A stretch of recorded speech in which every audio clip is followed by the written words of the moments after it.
There is a river in the northeastern corner of Africa that has been flowing for so long that the very concept of time begins to soften around it. It moves in the same direction it has always moved.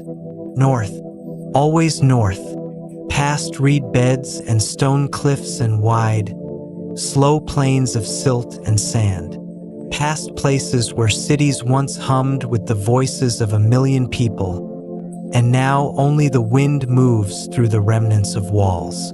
If you were to lie down beside that river tonight, to close your eyes and simply listen, you might hear what the ancient Egyptians heard. The same low current, the same night birds calling from the papyrus thickets along the bank, the same distant breathing of the desert beyond the green edge of the floodplain. Thousands of years later, and the river still moves. There is something very peaceful in that thought, if you let yourself settle into it slowly, that the world contains things so old, so patient, so quietly persistent, that all the noise of any single human life becomes, in comparison, a soft thing, a small thing, something that flickers brightly for a little while and then rests.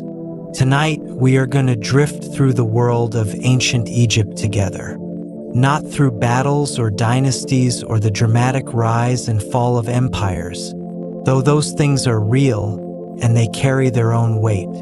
Tonight, we are going to move through the quieter parts, the strange, the slow, the deeply layered parts, the parts that feel less like history and more like geology, like the accumulation of time itself, pressing gently into stone and sand and human memory.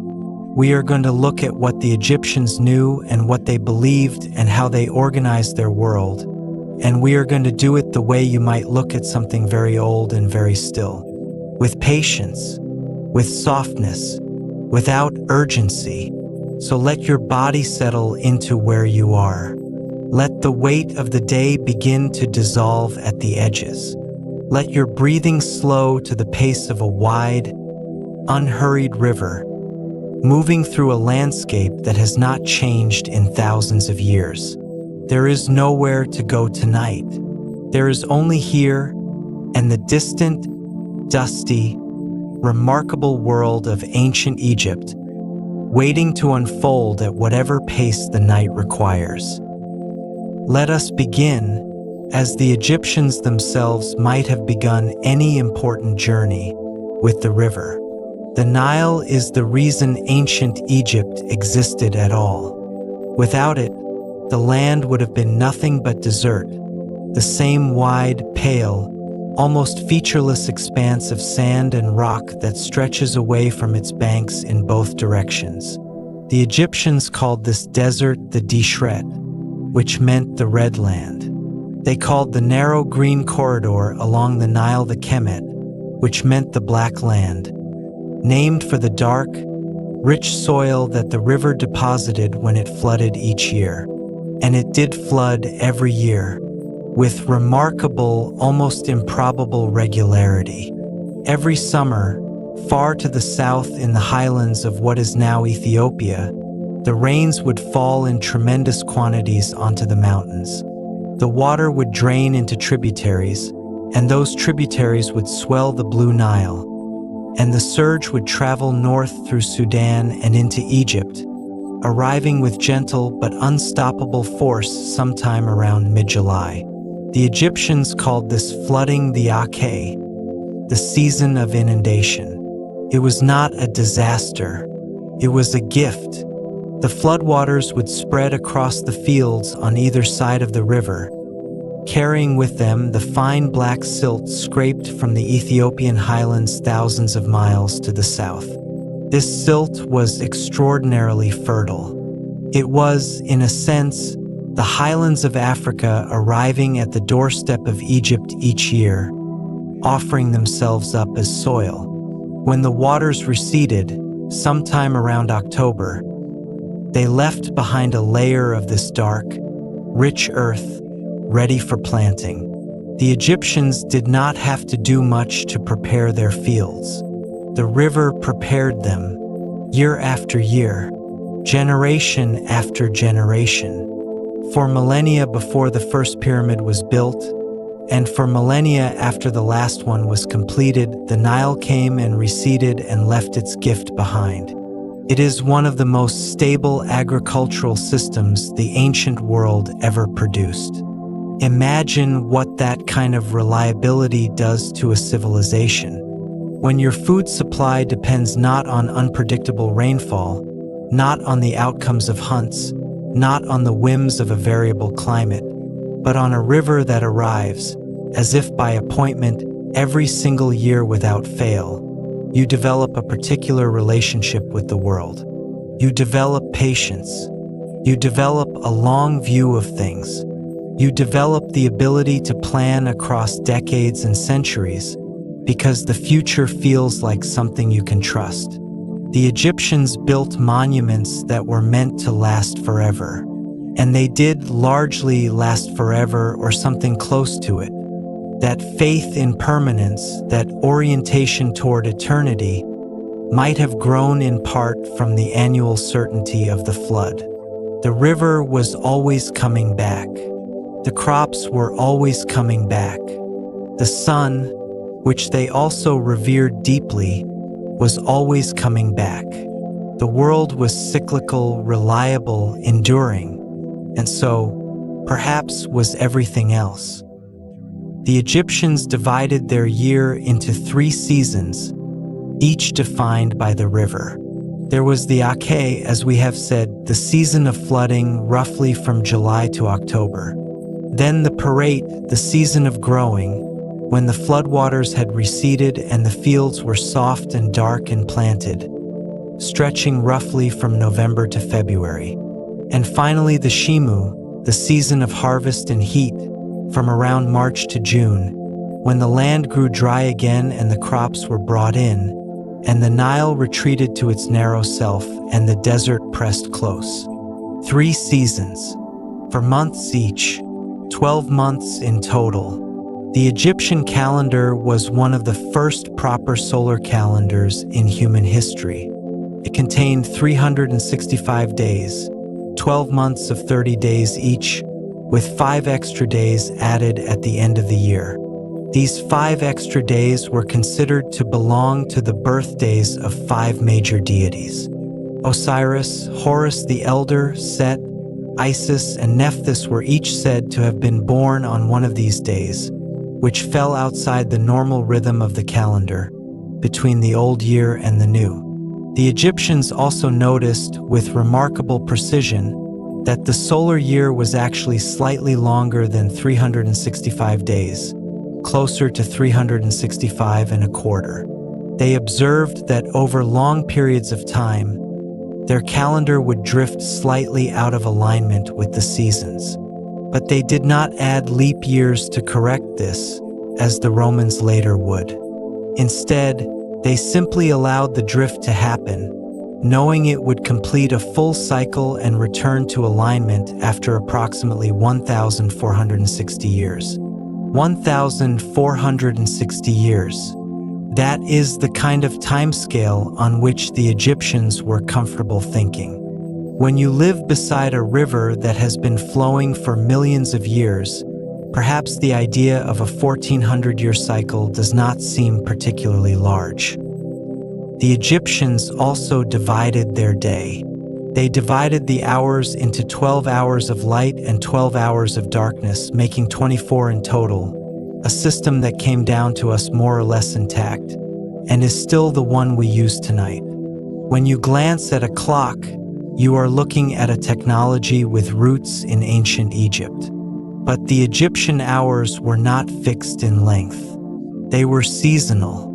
In summer, when the days were long and the nights short, the 12 hours of daylight would each be longer, and the 12 hours of night would each be shorter. In winter, the opposite would be true. The hours stretched and compressed with the sun, bending themselves to match the actual experience of light and dark rather than imposing a rigid, abstract grid on the day. In some ways, this feels more natural than what we have now. They measured these hours in several ways. One of the most elegant was the shadow clock, a simple device with a raised crossbar at one end that cast a shadow along a graduated scale, allowing the Egyptians to read the approximate time of day from the length and direction of the shadow. In the morning, the device was pointed east. In the afternoon, it was turned to face west. It was simple, it was beautiful, and it worked. They also used water clocks, called clepsydra, which were stone vessels with a small hole in the bottom through which water would drip at a consistent rate.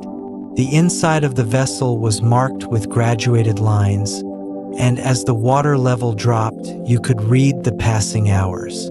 Some of these clocks were quite sophisticated, with different scales carved inside for different months of the year to account for the changing lengths of the night hours. A clock that understood the seasons. A clock that adapted itself to the sky. There is something almost dreamlike in that image. A bowl of water slowly emptying in the darkness. The hours measured not by the ticking of a mechanism, but by the patient descent of a surface, drop by drop, through the quiet of the night. There is a quality to Egyptian time that is different from the way we usually experience time today. We tend to experience time as linear, a line moving forward from the past through the present into the future.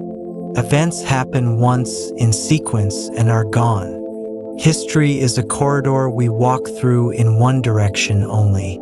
The Egyptians experienced time in at least two different modes simultaneously. There was what they called Nihe, the cyclical time of eternal recurrence. The time of the sun, the flood, the seasons, the stars. The time of things that happen again and again and again, always the same, always renewing. This was not a repetition that wore things out, not a repetition that felt monotonous. It was the opposite. It was the repetition of vitality, the return of life, the way the heart beats and the lungs breathe and the river rises and falls. Eternal, but always present. And there was what they called Jet, the time of permanence and fixity, the time of the completed, the established, the finished, the time embodied by a pyramid which would not change, the time of the mummified body which would not decay, the time of a name carved into stone which would endure. These were not competing concepts. They existed together. The world needed both the cyclical return and the fixed permanence. The flood needed to come back, and the monuments needed to stand still. Life needed to renew, and the dead needed to be preserved. We experience something similar if we think about it. The way certain days recur, birthdays, anniversaries, the first rain of the season, the particular quality of light in a specific month, and carry with them the resonance of all the times they have come before. The cyclical and the fixed woven together, the returning and the enduring. The Egyptians simply gave these two modes of time their own names, and they thought carefully about which kinds of things belonged to which kind of time, and what that meant for how those things should be treated and what they required. Let us move now from time to stone. Few things in the ancient world are as quietly overwhelming as the pyramids. And I do not mean overwhelming in any dramatic sense. Not in the way that a sudden storm is overwhelming, or a piece of music that rises to a crescendo. I mean overwhelming in the way that a mountain is overwhelming. Something so large, so old, so simple in its form, that the mind sort of softens in front of it. The Great Pyramid of Giza was built for the pharaoh Khufu, who ruled sometime around 2560 BCE. It stood for nearly 4,000 years as the tallest human-made structure on Earth. For 1,000 years, the medieval cathedrals of Europe, which we consider to be among the great architectural achievements of our civilization, were built roughly halfway through that span. The Eiffel Tower was not completed until 1889, more than 4,000 years after the Great Pyramid was finished. It is made of approximately 2.5 million stone blocks. Most of these blocks weigh between 2 and 15 tons, though some of the granite blocks in the interior chambers weigh considerably more. Some are estimated at around 80 tons. The entire structure, when it was first built and still capped with its polished white limestone casing stones, stood about 146 meters tall and was visible from a great distance, gleaming in the desert sun. The precision of its construction is something that continues to quietly astonish researchers. The base of the pyramid is almost perfectly level. The variation across all four sides is less than 2 centimeters. The four corners are oriented almost exactly toward true north, south, east, and west, with an accuracy that differs from perfect cardinal orientation by only a tiny fraction of a degree.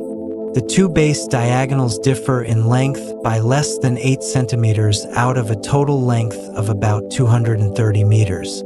These numbers are not just impressive as engineering. They are a statement about what the Egyptians believed the afterlife deserved, a statement about what they thought permanence looked like. When you build something this precisely, this carefully, this immovably, you are declaring something about the relationship between order and eternity. The pyramid was not just a tomb. It was a cosmological object, a machine, in a sense, for the maintenance of divine order. The Egyptians had a word for this concept of order, ma'at. It is often translated as truth, justice, harmony, or cosmic balance, but none of those translations quite captures it fully. Ma'at was the idea that the universe had a right way of being arranged, and that it was the duty of the pharaoh, and indeed of every human being, to maintain that arrangement. The sun rose in the east and set in the west. The Nile flooded and receded. The dead were honored with the proper rites. The crops were planted and harvested. Everything in its place, everything in its time. The pyramid was a physical embodiment of Ma'at, perfectly oriented, perfectly leveled, perfectly ordered, standing forever against the drift of chaos.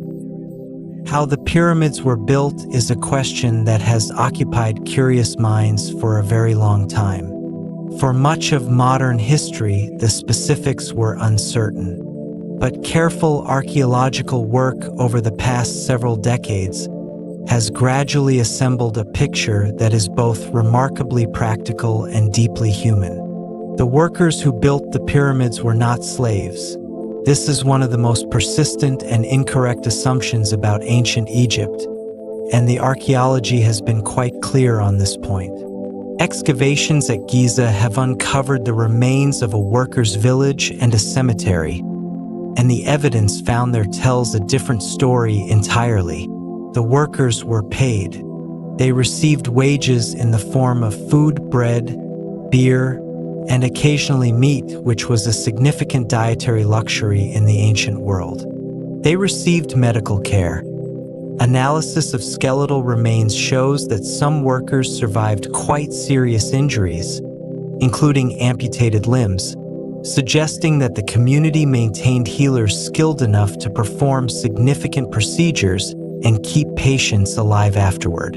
The workers organized themselves into groups with names that were sometimes proudly inscribed in graffiti on the stones themselves. Phrases like "Friends of Khufu" and "Drunkards of Menkaure" appear on blocks, the casual marks of people who had a sense of group identity, of camaraderie, of something approaching what we might call team spirit. These were human beings going to an enormous job every day in the company of their colleagues, with some pride in the work they were doing. The logistics of the construction were extraordinary. Estimates suggest that the Great Pyramid required somewhere between 20,000 and 30,000 workers at its peak, along with a substantial support population: bakers, brewers, doctors, administrators, quarry workers, boat crews, and many others. The site was supplied by a dedicated harbor connected to the Nile, through which enormous quantities of stone, food, and materials were constantly flowing. The limestone for most of the pyramid was quarried locally, from a site just south of the Giza Plateau. The higher quality white limestone casing stones came from quarries at Tura, across the river. The granite used in the interior chambers came from Aswan, 600 miles to the south, a journey by river that, even with the current in their favor, would have taken weeks. They moved those 80-ton blocks of granite 600 miles, with rope, with sledges, with boats, with the organized labor of thousands of people, working in coordinated shifts, in the desert heat, over the course of decades. There is a kind of quiet heroism in that, if you let yourself feel it. Not the heroism of a single dramatic moment, but the slow, patient, daily heroism of people who showed up and did an enormous thing, one stone at a time, year after year, until it was done. There is something worth pausing on in the relationship between the Egyptian state and the people who built its monuments. The concept that governed this relationship was not exploitation, exactly, though modern eyes might see elements of it in any large-scale organized labor system. The concept was something closer to mutual obligation, embedded in a larger religious framework. The pharaoh was not simply a king. The pharaoh was a divine figure, a living god, understood as the embodiment of Horus during their lifetime and Osiris after death. As such, the pharaoh had a cosmic responsibility to maintain Ma'at. The entire apparatus of the state, the administration, the taxation, the labor conscription, the construction projects, was understood as the mechanism through which this cosmic responsibility was fulfilled. The people who worked on the pyramids were, from within this framework, not simply laborers serving a king. They were participants in the maintenance of the divine order. Their labor was a form of service to the cosmos itself. This is a very different way of understanding work.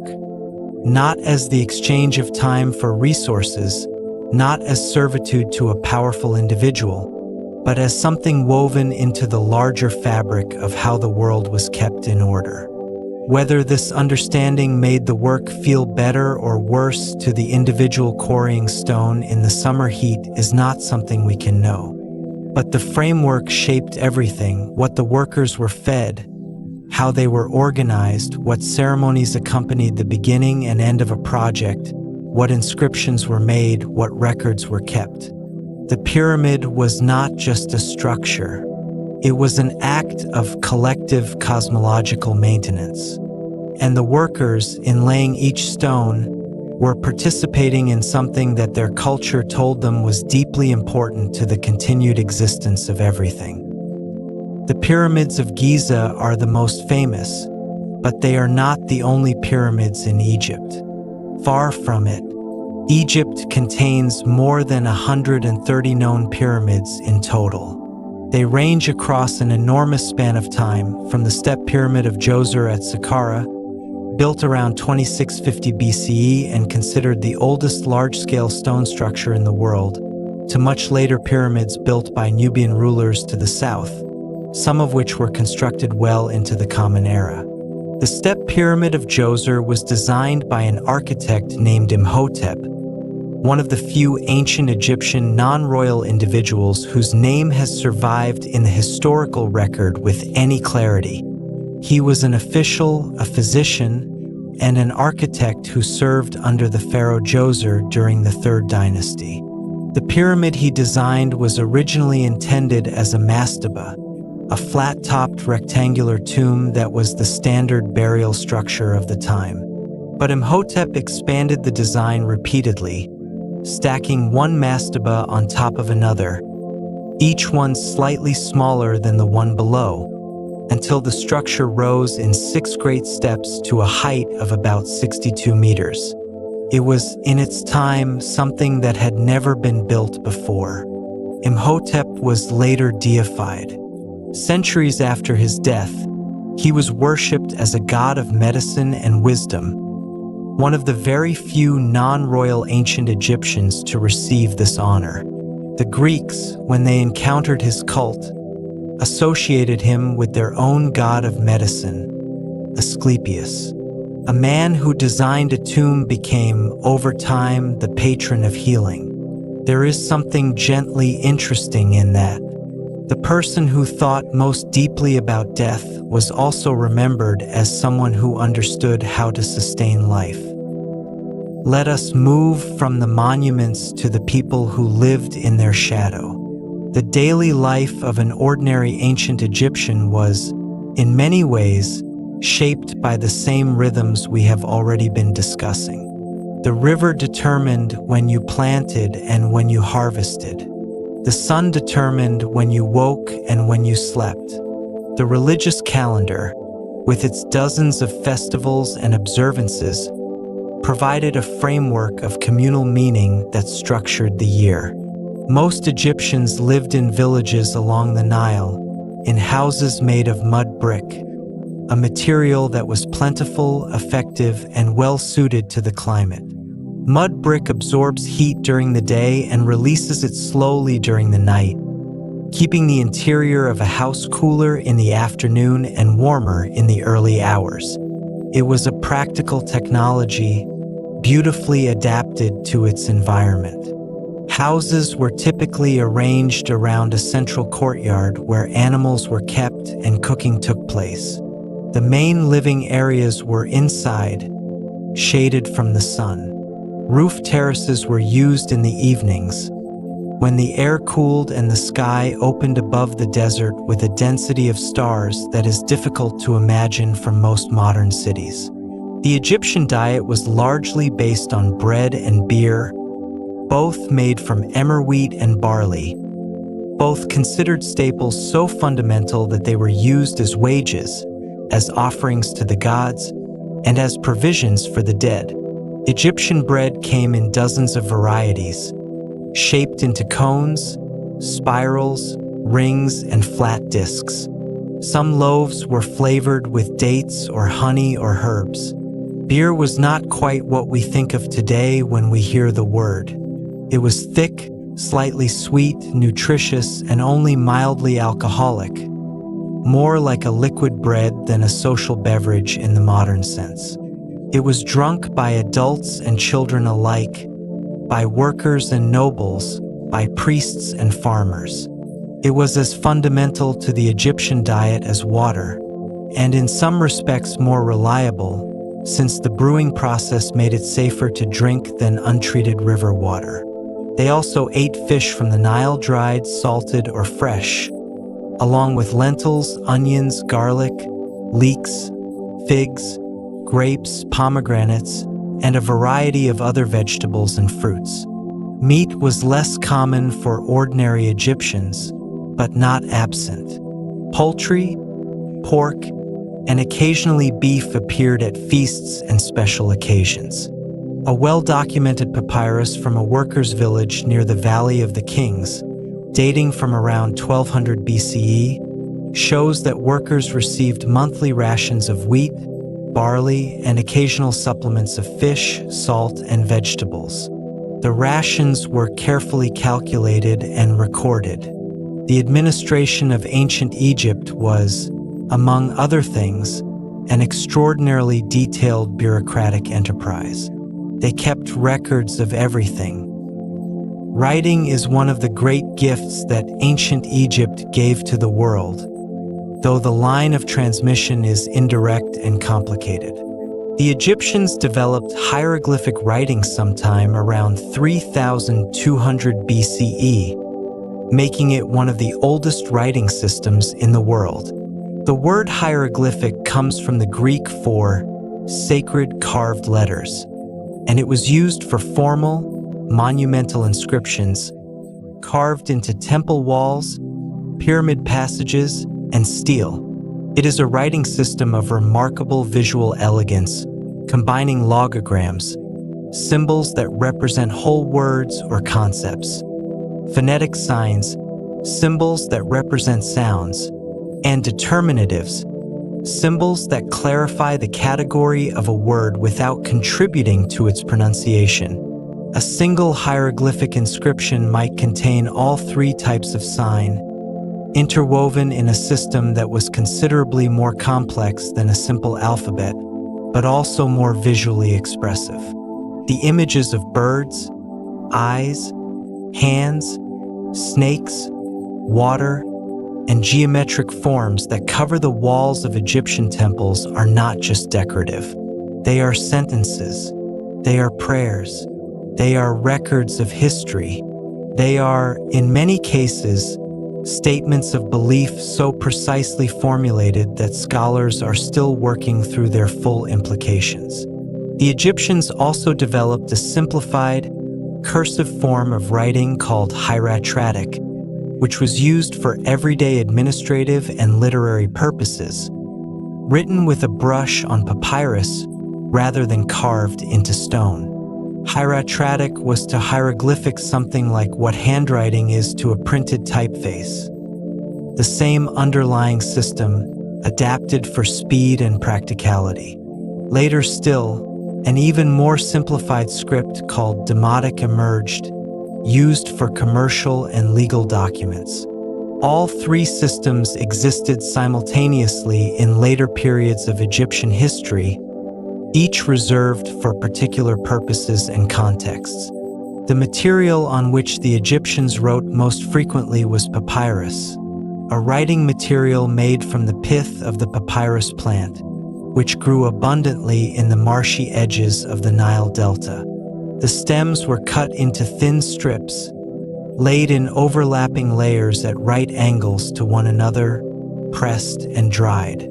The result was a smooth, light, durable writing surface that could be rolled into scrolls and stored, transported, or stacked in archives.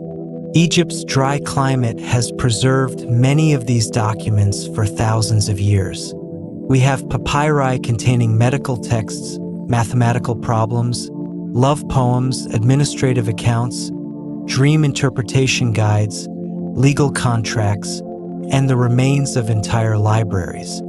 The variety of what has survived is, in some ways, more telling than any single document, because it speaks to the full richness of a literate society, writing down not just the official and the sacred, but the mundane, the personal, and the whimsical. There is a category of Egyptian papyrus known as the dream books, collections of dream symbols and their interpretations, organized in a way that might remind you distantly of dictionaries. The most complete example that survives is a papyrus now held in the British Museum, dating from around 1275 BCE. It lists nearly 200 dream scenarios with their corresponding interpretations. If you dreamed that you were looking into a deep well, it was considered a good omen. If you dreamed of your face in a mirror, it suggested something less favorable. If you dreamed of climbing to the top of a mast, it was interpreted as a sign of positive things to come. The Egyptians believed that the boundary between the waking world and the world of the gods became permeable during sleep, that dreams were a form of communication from the divine realm, messages that could be read by those who knew the language. They had a practice called incubation, in which a person seeking divine guidance would sleep at a sacred site, inside a temple, or near the tomb of a deified individual, in the hope of receiving a meaningful dream. Priests at certain temples were trained as dream interpreters, and people would come from considerable distances to consult them. The idea that sleep is a threshold, a place where something larger than ordinary consciousness becomes briefly accessible, That is a very old human intuition, and the Egyptians formalized it into both theology and practice. Tonight, as you drift toward your own sleep, you are participating in something ancient. The closing of the eyes, the softening of the waking mind, the turning inward, these things have been happening in human bodies for as long as there have been human bodies. And the Egyptians, in their careful and thorough way, tried to understand what happened in that quiet space and what it might mean. They thought it was important. They thought the night was full of information. Let us move now toward the desert, which was the other face of ancient Egypt, the face that was not green, not fertile, not the gift of the river. The desert begins almost immediately where the cultivation ends. You can stand in a field of wheat near Luxor today and look to the east or the west and see, right there at the field's edge, the transition, the line where the black soil stops and the pale sand and rock begin. In some places, this line is just a few meters wide. It is an abrupt geography, one of the most dramatic land transitions on Earth. The Egyptians had a complex relationship with this desert. It was, as we said, the Dishret, the red land, the land of chaos and danger. But it was also the land of valuable minerals. Gold, copper, turquoise, amethyst, and the fine limestone and granite used in construction. Mining expeditions went regularly into the desert to extract these materials, organized with the same administrative precision as the pyramid construction projects. The desert also served as a natural barrier. The Sahara to the west and the eastern desert between the Nile and the Red Sea were formidable enough obstacles that Egypt was relatively protected from invasion on its flanks for much of its history. The most vulnerable border was in the northeast, toward the Sinai and the Levant, and that is where most of Egypt's military conflicts ultimately occurred. But the desert was also a place of the dead. The Egyptians buried their dead on the western bank of the Nile, in the direction of the setting sun, in the dry margins beyond the cultivation, where the absence of moisture would preserve the body. This was not accidental. Desiccation, the extreme dryness of the desert, is one of the most effective natural preservatives in the world. Bodies buried in shallow graves in the Saharan sand could be preserved with remarkable completeness simply by the environment they were placed in, without any deliberate preparation at all. It may have been the occasional discovery of these naturally preserved bodies, dug up by animals or exposed by wind, that first suggested to the Egyptians that the body could be kept intact after death, and that this preservation had some connection to survival in the afterlife. The formal practice of mummification developed from this intuition, and over centuries it became an extraordinarily refined art and science. Mummification in ancient Egypt passed through many phases and variations over the course of its roughly 3,000 years of practice, but its most sophisticated form, developed during the New Kingdom, involved a series of steps that were both ritual and technical. The process began with the removal of the internal organs, which were the first parts of the body to decompose. The brain was extracted through the nasal passages using a specialized instrument, a practice that sounds dramatic but was performed with considerable skill by embalmers who had perfected the technique across generations. The heart was left in place, as it was considered the seat of intelligence, memory, and the soul, and would be needed for judgment in the afterlife. The other major organs, the lungs, liver, stomach, and intestines, were removed, treated, wrapped, and stored in special containers called canopic jars. These jars were sealed with lids carved in the shapes of the 4 sons of the god Horus, each associated with the protection of a specific organ. The human-headed Imsidy protected the liver. The baboon-headed Hapi protected the lungs. The jackal-headed Duamutef protected the stomach. The falcon-headed Kabasanuf protected the intestines. The name of each organ's protector. The specific relationship between a specific deity and a specific part of the body. This degree of categorization, this specificity of care, tells you something about how seriously the Egyptians took the project of the afterlife. It was not enough to simply preserve the body in a general sense. Every part had its own divine custodian. Every part was individually attended to. The body was then packed in natron, a naturally occurring salt found in dry lake beds in the Egyptian desert, for approximately 70 days. Natron draws moisture from tissues, desiccating them and preventing decay.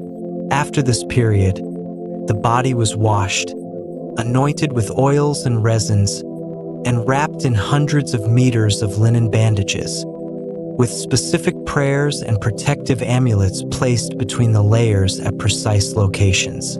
The amulets were not random. A heart scarab was placed over the chest, inscribed with a spell from the Book of the Dead instructing the heart not to testify against the deceased during the final judgment. A jed pillar, associated with stability and the backbone of Osiris, was placed near the lower torso. A winged scarab might be placed across the chest. Each item was precisely specified, and the placement mattered. This is, among other things, a remarkable early example of systematic, procedural thinking applied to a complex and emotionally charged human situation. The Egyptians had developed, across centuries of practice and accumulated knowledge, a detailed protocol for doing something that no other culture had approached with quite the same combination of technical precision and spiritual seriousness.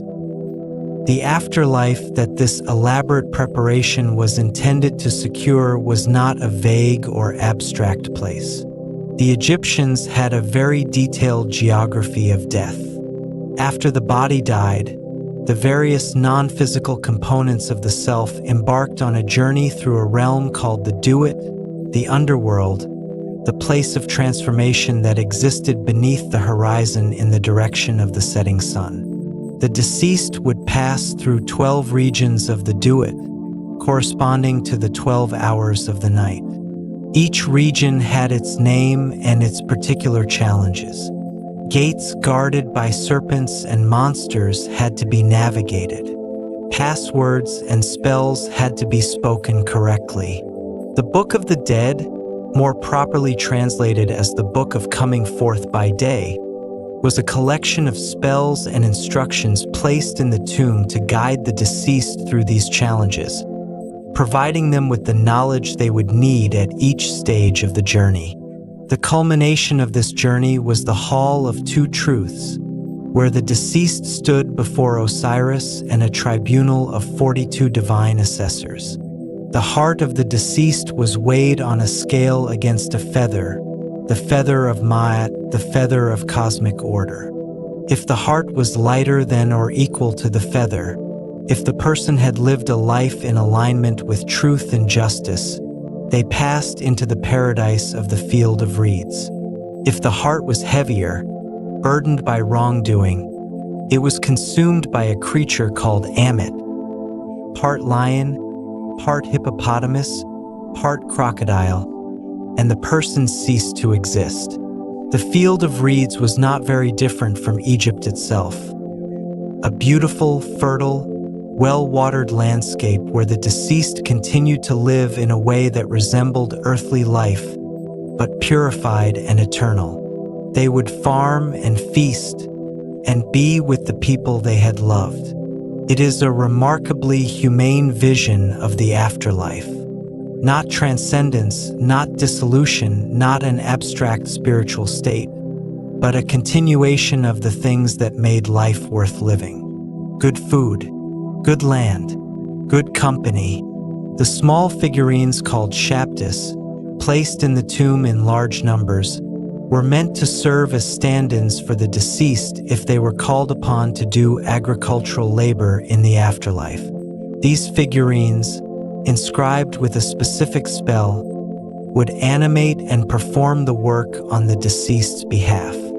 Wealthy Egyptians were sometimes buried with hundreds of them, one for each day of the year, and a set of overseer shabtis to manage the workers.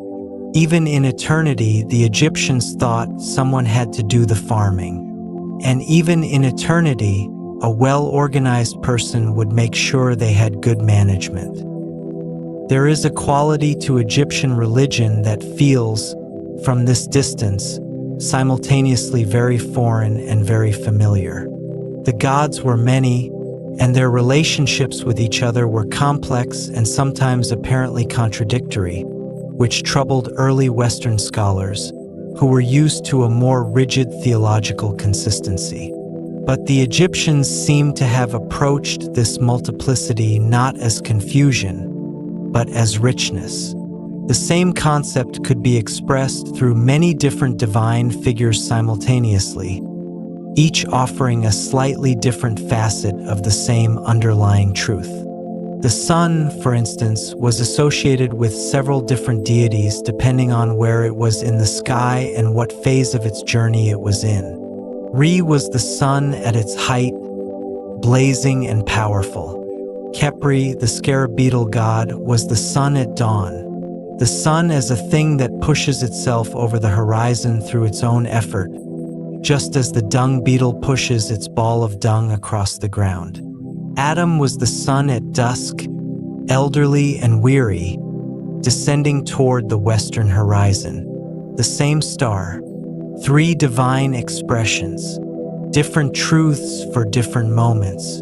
The night sky was the domain of the goddess Nut, who arched her body over the earth, her limbs touching the four cardinal points of the horizon, her star-spangled belly forming the vault of heaven above.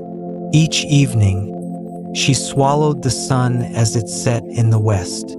Each morning, she gave birth to it again from the east.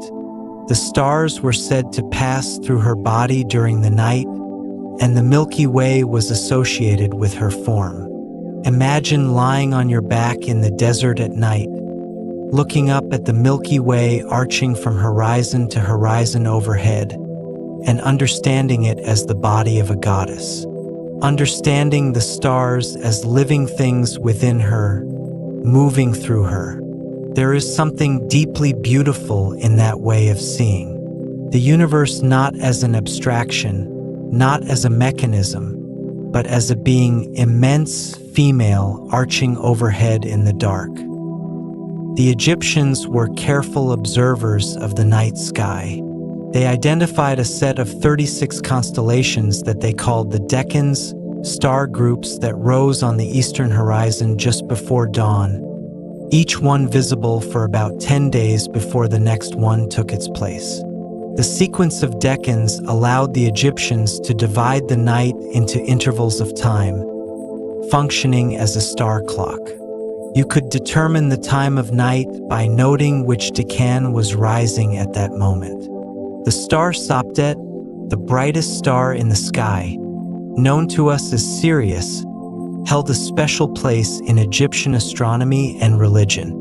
Its heliacal rising, the morning when it first became visible again in the east after a period of absence, occurred in the ancient Egyptian context around the time of the annual Nile flood.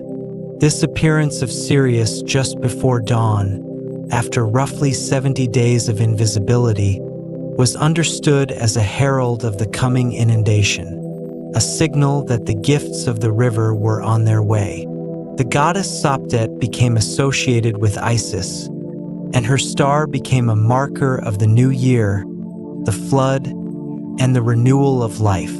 70 days, the same number as the mummification process. When a decan star had spent 70 days invisible beneath the horizon, it was said to have undergone its own passage through the Duat, its own death and resurrection. The stars were alive, in a sense, within the Egyptian worldview. They were dying and being reborn on the same schedule as the gods, as the flood, as the crops. Everything was connected. Everything was cycling. Everything was part of the same enormous, unhurried pattern. The Egyptians did not experience their cosmos as a collection of separate facts. They experienced it as an interwoven, living whole.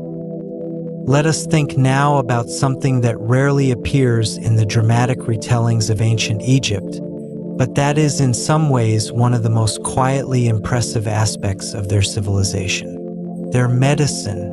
The ancient Egyptians practiced medicine at a level of sophistication that was remarkable for the ancient world, and that continued to influence Greek, Roman, and ultimately medieval European medicine for thousands of years after the Egyptian civilization itself had transformed beyond recognition. Several medical papyri have survived.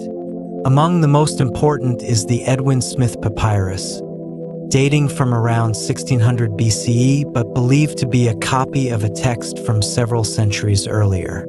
It describes 48 surgical cases in systematic detail, examining the injury, describing the symptoms, recommending a course of treatment, and categorizing each case as one of three types: those that can be treated, those that are difficult but can be attempted, and those that should not be treated. That third category is particularly interesting: the recognition that some conditions are beyond the available tools to address, and that honesty about this is more useful than attempting the impossible. That is a medical philosophy that took the Western world a very long time to fully accept. The Edwin Smith Papyrus was practicing a form of clinical realism that feels distinctly modern. The papyrus describes procedures for treating fractures, dislocations, and wounds with calm, precise language. It mentions the brain and describes some of its functions, including the observation that injury to one side of the brain can cause paralysis on the opposite side of the body, a fact that neurologists today would recognize as the contralateral effect of brain injury. This observation, made 4,000 years ago, is the earliest known description of this phenomenon in the historical record. The Ebers Papyrus, another medical text of comparable age and importance, is even larger, nearly 20 meters long when unrolled, and covers a vast range of conditions including digestive complaints, skin diseases, eye problems, mental illness, and gynecological issues. It includes both rational treatments based on observation and empirical knowledge, and magical treatments involving incantations and ritual objects. To the Egyptians, these two approaches were not in conflict. The body existed in both a physical and a spiritual world, and it needed to be cared for in both dimensions simultaneously. They used honey as a wound dressing, a practice that has recently been revived in modern medicine after studies confirmed honey's genuine antibacterial properties. They used willow bark for pain and fever, a plant that contains compounds chemically related to aspirin. They sutured wounds. They set bones. They performed procedures recognizable as dentistry. They were paying close attention to the body. They were writing down what they observed. They were passing that knowledge on. The priests who served in the Egyptian temples occupied a fascinating position in society. Part administrator, part scholar, part ritual specialist, part caretaker of the natural world. Temples were not simply places of worship in the modern sense. They were, in a very real way, the management infrastructure of the Egyptian cosmos. A temple was understood as the dwelling of the god whose cult it served, not as a symbolic residence, but as the actual home of the deity's living presence on earth. The daily temple ritual involved waking the god in the form of a divine statue. Each morning, washing and anointing and clothing the statue, presenting it with food offerings, and performing other acts of care and maintenance throughout the day. This daily ritual was not thought of as symbolic. It was understood as genuinely necessary. If the priests failed to perform the rites, the divine presence would not be properly maintained, and the order of the cosmos would begin to deteriorate. The sun might not rise, the flood might not come, the crops might not grow. The priests, in other words, were maintaining the universe through their daily work. Imagine approaching your morning routine with that understanding, that what you do each day is necessary not just for your own life, but for the continued functioning of everything.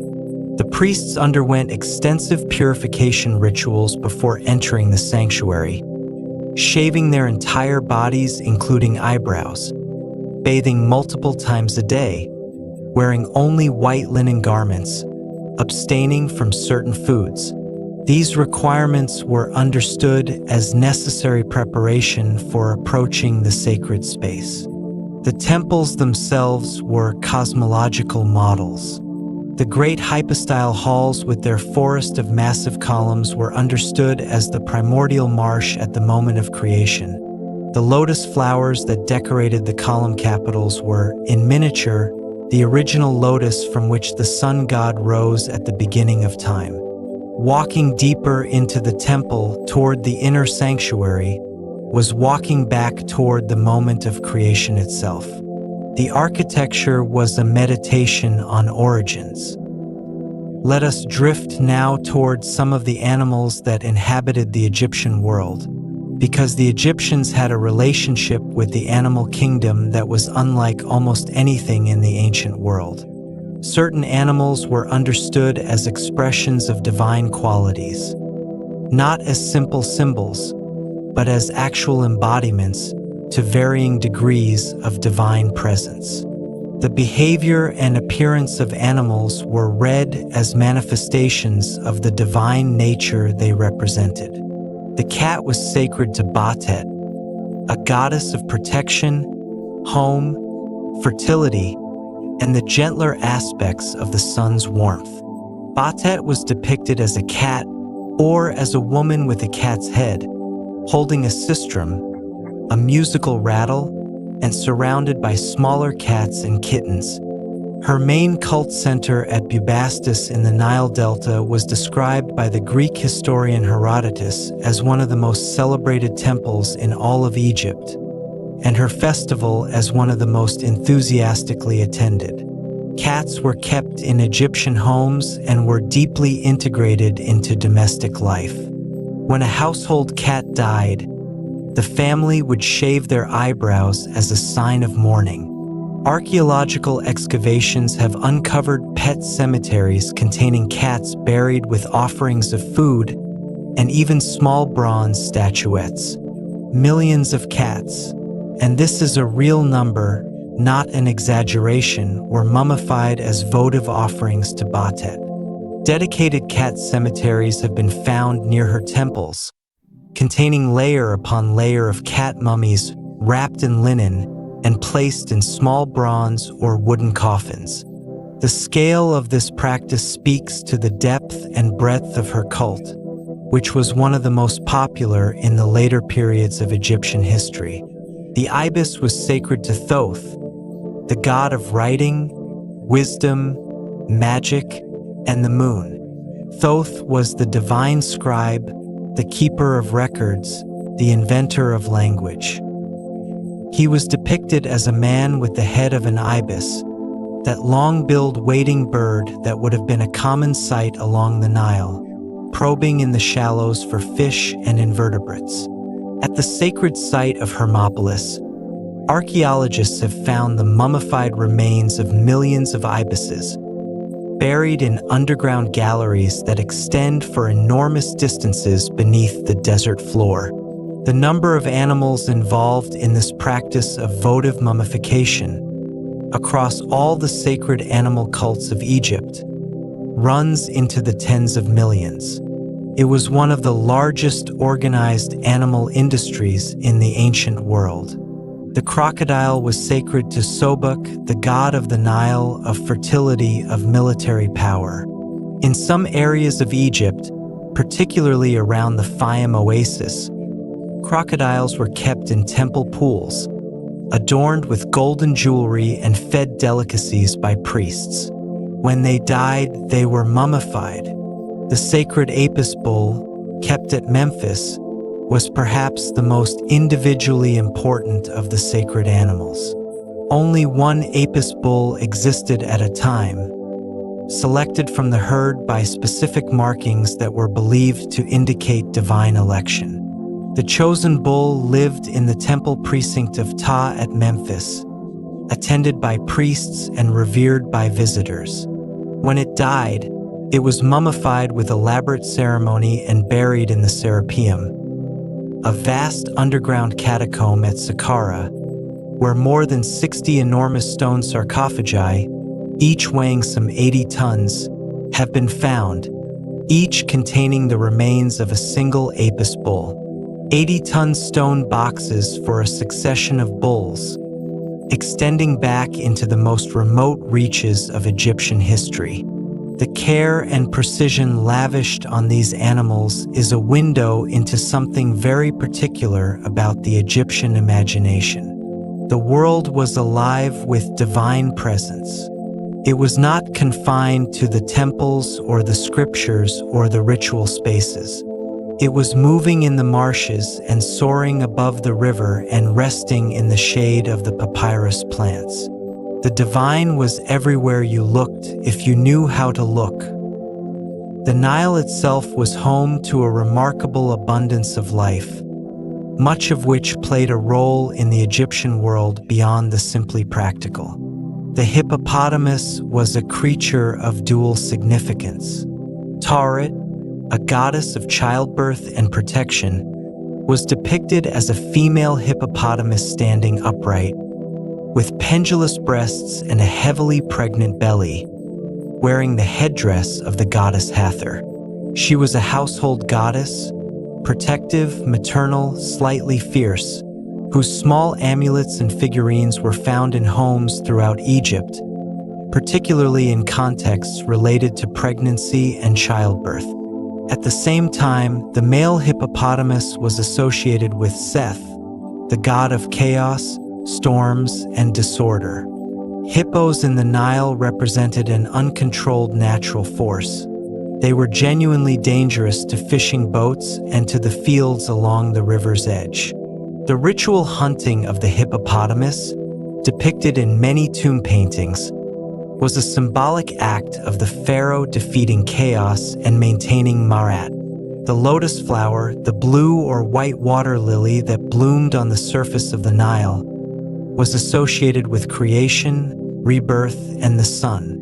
The lotus was unique among the plants the Egyptians knew in that it closed at night and sank beneath the water, reopening again in the morning as it rose back to the surface. This daily cycle of submersion and emergence was understood as a repetition of the primordial moment when the first land rose from the waters of chaos at the dawn of creation. And from that first mound the first lotus bloomed, and from that lotus the sun god emerged. The lotus was therefore not just a beautiful flower. It was a daily reminder of the beginning of everything. Let me tell you something very quiet about the ancient Egyptians, something that gets less attention than the pyramids or the mummies, but that I find in its own way deeply affecting. They wrote love poetry, real love poetry, intimate, tender, sometimes playful, sometimes aching with longing. Poetry that would not seem out of place in any time period, including our own. Fragments of this poetry have survived on papyrus and on pottery shards called ostraca, the scrap paper of the ancient world, cheap and plentiful and used for casual writing. Some of this poetry dates from around 1300 to 1100 BCE, from the New Kingdom period, and it is written with a lightness and directness that is quietly moving when you encounter it across the span of 3,000 years. In one poem, a man compares his beloved to a medicine that he needs to take every day, without which he becomes unwell. In another, a young woman describes waiting for her lover and worrying about what her mother will say. In another, a man describes hearing his lover's footsteps outside his door and experiencing a physical transformation from the sheer intensity of anticipation. These poems were written by human beings who felt what you feel, who lay awake thinking of the people they loved, who counted the hours until they could be together, who worried about small things and hoped for large ones. 3,000 years, and the feeling is identical. There is a continuity in that which goes deeper than any monument, any dynasty, any theological system. The particular texture of being a human creature in the dark, wanting someone, hoping for something, that has not changed at all. Now let us move very gradually toward the slower and deeper parts of this quiet world we have been exploring together. The sand of the Egyptian desert is very old. Some of the bedrock beneath the Sahara predates the dinosaurs by hundreds of millions of years. The desert itself, as a desert, has existed in various forms for tens of millions of years, though its boundaries have shifted, sometimes dramatically, over geological time. There was a period, roughly 11,000 years ago, that geologists call the African Humid Period or the Green Sahara, when the orbital cycles of the Earth shifted enough to direct the monsoon rains further north, and the Sahara bloomed. The desert was full of lakes and rivers. Hippos and elephants lived in what is now the most arid landscape on the continent. People fished and farmed and kept cattle on what is now pale, featureless sand. Then the rains shifted back, slowly over thousands of years. The lakes dried, the rivers shrank, the animals moved south. The people either followed or adapted, or moved toward the newly welcoming strip of land along the Nile that the drying climate had paradoxically made more manageable. Some scholars believe that the population movement caused by the gradual desiccation of the Sahara contributed to the emergence of complex civilization along the Nile. The desert, in other words, may have been part of what created Egypt, the slowly closing walls of an inhabitable world, pressing people together in the green corridor beside the river, concentrating population and resources and creative energy in a way that eventually produced pyramids and medicine and love poetry and a detailed map of the afterlife. The world shapes the people who live in it, and the people slowly shape the world back. There are rock paintings in the Eastern Sahara, in the desolate landscapes of what is now southern Egypt and northern Sudan, that date from this earlier, wetter time when the desert was something else entirely. These paintings show cattle and hunters and figures that appear to be swimming or navigating boats. They show creatures now extinct in the region: giraffes, elephants, lions, ostriches. They are made in red ochre and white clay on the surfaces of rock shelters and cliff faces, sometimes in locations so remote that it is very hard to imagine how anyone reached them.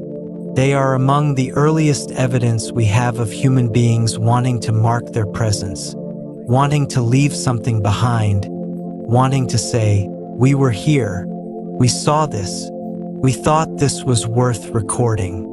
These early inhabitants of the Green Sahara, whose descendants may have been among the ancestors of the Egyptians, were not yet writing, not yet building in stone. But they were already doing something that would eventually become both. They were organizing their experience into a visual language and leaving it on the surface of the world. The impulse is very old. The need to make a mark, to say something about what was seen and felt, to communicate across the silence that is as old as the human hand. The White Desert of Egypt, a region in the western desert northwest of Luxor, is a landscape so strange it seems to belong to another world entirely. Over millions of years, wind erosion has carved the soft Eocene limestone of this region into extraordinary shapes. Massive white formations that rise from the desert floor like sculptures of chalk, shaped by the prevailing winds into mushrooms and cones and arching forms that glow warm gold in the late afternoon sun and turn a cold, almost luminescent white in the moonlight. These formations are the remnants of an ancient seafloor. 60 to 40 million years ago, this part of Africa was covered by a shallow, warm sea, the Tethys Ocean. The creatures that lived in that sea died and settled slowly to the bottom, layer by layer, forming the limestone that was eventually lifted by the movement of the African tectonic plate and exposed to the air, and then to the wind, and then to the long, patient work of erosion. The shells and the bones of those ancient sea creatures are still visible in the rock. Ancient sea urchins, called nummulites, appear in great numbers. They're flat, coin-shaped fossil shells embedded in the walls of quarried stone throughout Egypt. If you look carefully at the Giza pyramids, you can find nummulite fossils in the limestone blocks. The pyramids are built partly from the compressed remains of creatures that lived in a warm sea 50 million years ago. The ancient Egyptians, who revered the scarab beetle as a symbol of creation and renewal, would sometimes pick up these nummulite fossils because of their round, disc-like shape, which resembled the scarab. Some may have understood them as natural sacred objects, created by the earth itself. Ancient sea creatures mistaken for sacred beetles, built into tombs meant to last forever. The world folds in on itself, sometimes in ways that feel almost deliberate. Let us slow down a little now. Let your breathing become a little softer, a little slower. We have been moving through a great deal of knowledge together, through floods and pyramids and stars and poems and sacred animals and sea creatures buried in stone, and all of it is real. All of it actually happened or actually existed. These are not stories in the fictional sense. They are the traces of a world that was, for thousands of years, the most complex and enduring civilization on the face of the earth. And that civilization is still there in a sense, still layered into the landscape, still present in the shape of the structures that remain, in the fragments of text that have survived, in the fossils embedded in the stone. The world is much older than anything we have built, much older than anything any human being has ever built. And there is something peaceful in that, something that allows the particular urgencies of any given day to soften a little, to settle into proportion, to become what they actually are. Small moments in an enormously long story. You are a small moment in an enormously long story. That is not a diminishment. It is a relief. The Sphinx at Giza sits at the edge of the pyramid complex, facing east, watching the sunrise. It is the largest monolithic sculpture in the world, carved directly from the bedrock of the Giza Plateau, with later additions and repairs in limestone block. It stretches about 73 meters from front paws to tail, stands about 20 meters high, and represents a recumbent lion with a human head. The face, which is believed to be a portrait of the pharaoh Khafre, gazes forward across the desert with an expression that has been variously described as serene, commanding, impassive, or simply old. The Sphinx has been buried up to its neck in sand for most of the last several thousand years. It was only fully excavated in 1936. Before that, During periods when the sand was partially cleared, it was often mistaken by visitors for a head simply emerging from the desert floor with no body at all. Even the Egyptians themselves, in later periods, had to periodically excavate it. An inscription on a stele between its front paws, placed there by the pharaoh Thutmose IV around 1400 BCE, describes how Thutmose, then a prince who fell asleep in the shadow of the Sphinx during a hunting trip, dreamed that the Sphinx spoke to him and promised him the kingship of Egypt if he would clear the sand from around its body. He became pharaoh, and he cleared the sand, the Sphinx asking to be uncovered from the desert always trying to return, to reclaim the space it occupied before the chisel and the builders arrived. The story between the desert and the things human beings build is a very long and unresolved negotiation. The desert has time on its side. The builders have ingenuity. So far, after 4,500 years, the pyramid of Khufu still stands. But the sand keeps moving. There are oases in the Egyptian desert, small worlds of green in the great pale emptiness, fed by ancient aquifers deep below the sand. The Kurga oasis in the western desert has been inhabited for at least 500,000 years, making it one of the longest continuously occupied places in the world. Even before the Egyptians established a formal presence there, people were living in its shade, drawing water from its springs, sheltering from the desert winds in its palm groves. The oases served as waypoints on the caravan routes that crossed the desert, threads of connection between the Nile Valley and the lands to the south and west. They were places where water could be found, where merchants could rest, where information was exchanged. In a desert, water is everything, and the oases held water like secrets, invisible until you were close enough to see the first dark smudge of palms against the pale sky.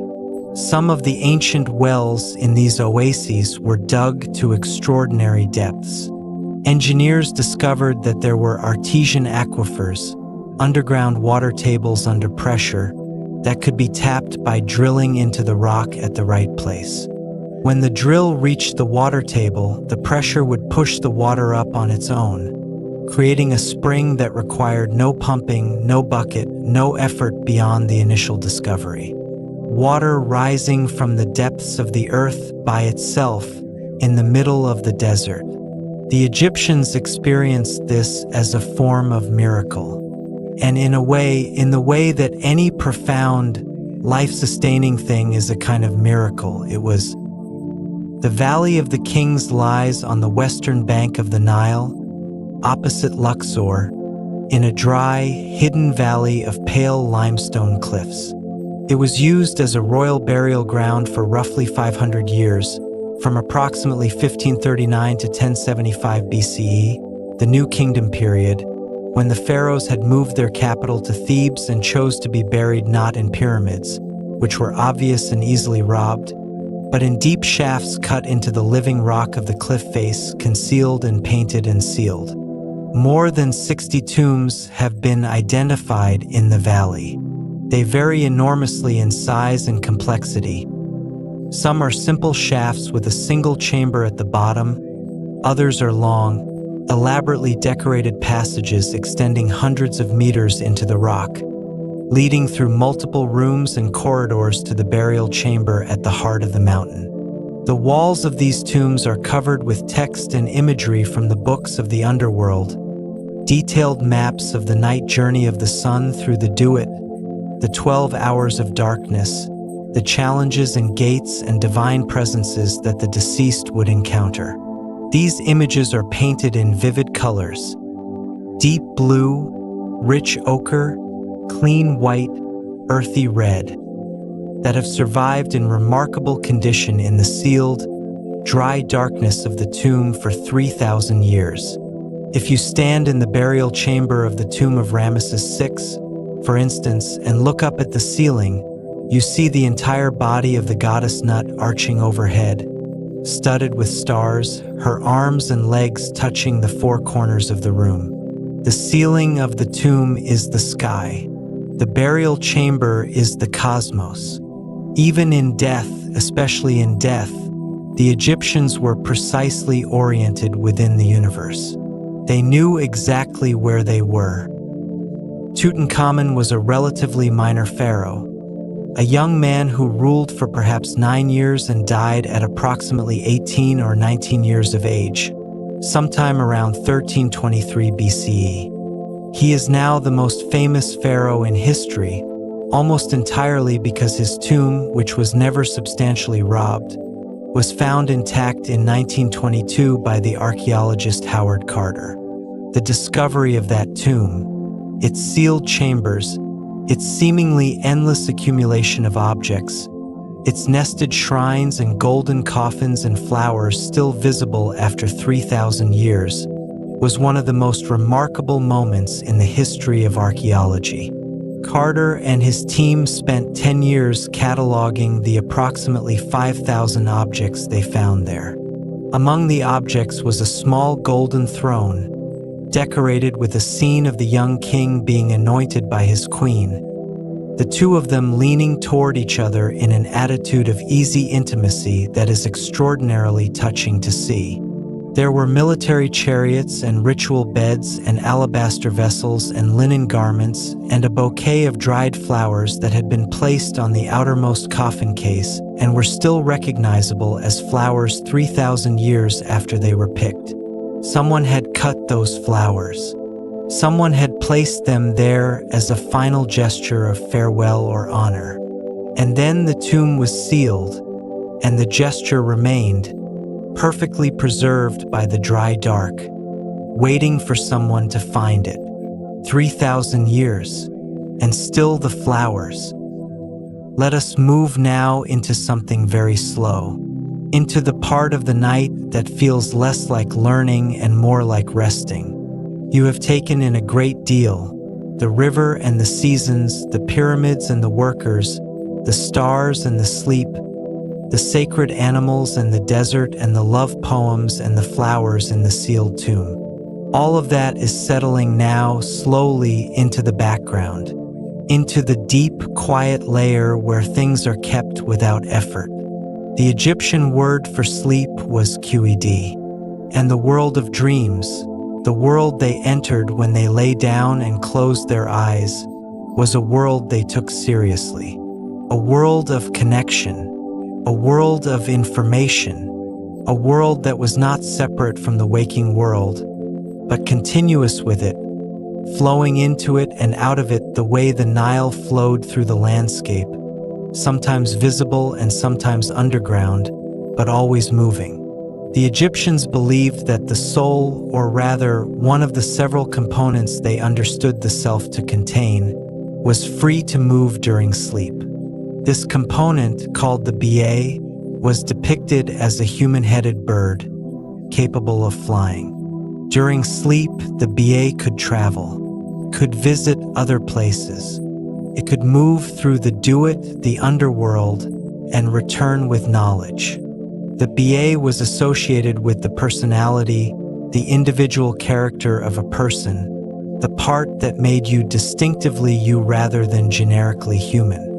And this personal, individual, mobile essence was free during the hours of sleep to range beyond the body, to travel, to return. Every morning, the ba came back. Every morning was, in a small sense, a resurrection. The Egyptian sun god Re made this same journey every night. Having set in the west, having passed below the horizon, he traveled through the 12 hours of the Duat on a boat, passing through darkness and danger, receiving the worship of the dead, confronting the great serpent Apophis who each night tried to swallow the sun and end the cycle of dawn forever. The priests who performed the night rituals in the solar temples believed they were assisting in this journey, their prayers and offerings and ritual acts contributing to the renewal of the solar cycle, ensuring that the sun would rise again in the morning. Each dawn was not taken for granted. Each dawn was, in some sense, a collaborative achievement, the result of the sun's endurance and the prayers of the faithful and the accumulated power of Ma'at, all working together to push the light back over the horizon. What does it feel like to live in a world where the sunrise is not automatic, where it requires effort and devotion and cooperation, where you are, in some small way, part of the reason the day begins? Perhaps it means that every morning feels like a gift, like something earned, like the universe keeping a promise. The pyramids cast long shadows in the morning light. As the sun rises in the east and tracks across the sky, those shadows move, slowly, almost imperceptibly, but continuously, rotating around the base of the structure like the hand of a clock. This is the same movement the Egyptians were using their shadow clocks to read. The same geometry of sun and stone and shadow that they had built into their instruments of measurement was also being performed on a much grander scale by the monuments themselves.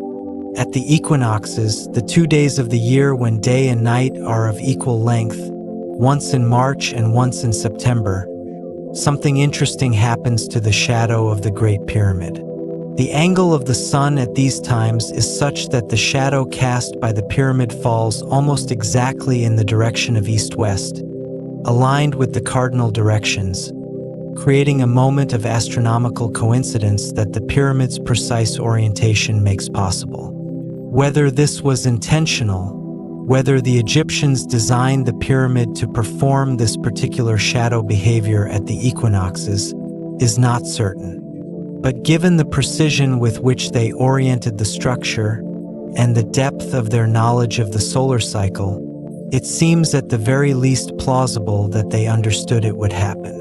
A monument that tells time, a tomb that marks the equinox, a burial chamber that is also a calendar. The Egyptians did not believe in doing one thing when they could do several things at once. The granite from which the interior chambers of the Great Pyramid were made came from Aswan. Aswan sits at the first cataract of the Nile, a place where the river narrows and quickens, tumbling over outcrops of granite in a series of rapids that were the traditional southern boundary of Egypt for much of its history. The landscape around Aswan is dramatic and beautiful. Great smooth domes of pink and gray granite rising from the river, islands covered in palms, the water green and clear and swift between the rocks. The quarries at Aswan are still visible. Some of the ancient tools, heavy balls of dolerite, a very hard stone, used to pound and fracture the granite, are still lying on the quarry floor where they were left thousands of years ago. There is an unfinished obelisk in one of these quarries, still connected to the bedrock on 3 sides, still waiting to be extracted. At some point during its creation, scholars estimate it would have weighed about 1,168 tons if completed. A crack appeared in the granite, and the project was abandoned. It has been lying there, slightly tilted, partially carved, for approximately 3,500 years. It is the largest known ancient obelisk. It was never finished. It never went anywhere. The crack that stopped it is still visible in the stone. There is something oddly companionable about that abandoned project.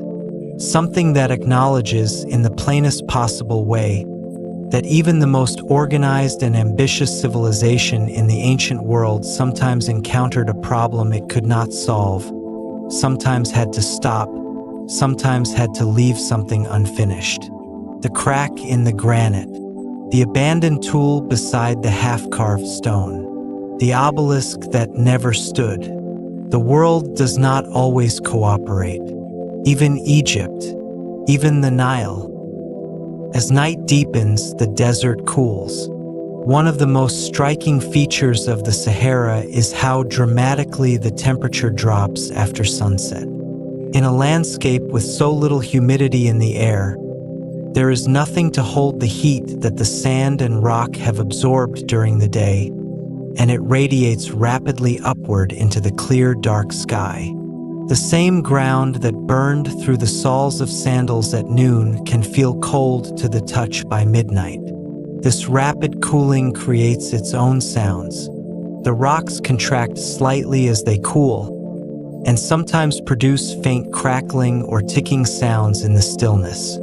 Ancient travelers who heard these sounds in the night sometimes attributed them to spirits, to the voices of the dead, to the general nocturnal activity of a world they could not see. The desert is not silent, even when nothing is moving. The wind, when it comes, builds slowly from the south and west. The Egyptians had a name for the hot desert wind that blew across the Sahara. They called it the Khamsin, a word meaning 50, because it was said to blow for approximately 50 days in spring. The Khamsin carries fine particles of dust that turn the sky a distinctive orange-yellow color and reduce visibility to almost nothing. It fills every space, every crack, every fold of fabric with the lightest, finest imaginable dust. After a Khamsin, you find that dust everywhere. In your food, in your books, in the corners of rooms sealed against the weather. The desert asserts itself. It reminds you, gently but persistently, that it is still there. That the green strip along the river is a narrow exception in a vast, continuous, patient expanse. The dust settles eventually. The sky clears. The stars return. The stars are always there, above the dust. Let me tell you something soft and slow about stone. The limestone that makes up most of the pyramids was formed from the accumulated remains of tiny marine organisms, foraminifera and other microscopic sea creatures, that lived in a warm, shallow sea that covered this part of Africa roughly 50 million years ago. These organisms built tiny shells of calcite, lived their brief lives, and sank to the seafloor when they died. Layer upon layer, shell upon shell, generation upon generation, for millions of years. The weight of the accumulated layers compressed the material below into rock. The sea retreated. The land rose. The rock was exposed. The Egyptians cut into it with copper chisels and wooden mallets and hauled it up ramps and set it in place with extraordinary care. And so the pyramids are made of the compressed remains of millions of tiny creatures that lived and died in a sea that no longer exists, shaped by the hands of workers who lived and died in a civilization that no longer exists, standing in a desert that was once a sea, and before that a different kind of land, and before that something that neither sea nor land quite captures. Everything is made of something older than itself. The stone beneath the sand that was once stone, the sea that was once a desert, the desert that was once a sea.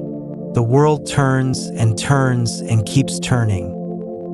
There were farmers in ancient Egypt who had never heard of the pharaoh who ruled them. Villages far up the Nile, close to the cataracts, or deep in the delta's maze of channels, were so remote from the administrative centers that the official world barely touched them. They knew the river, they knew the sky, they knew the names of the local gods whose shrines stood at the edge of the village. They knew when to plant and when to harvest and which direction the flood was likely to go. They lived close to the ground and close to the water and close to the cycle of the year.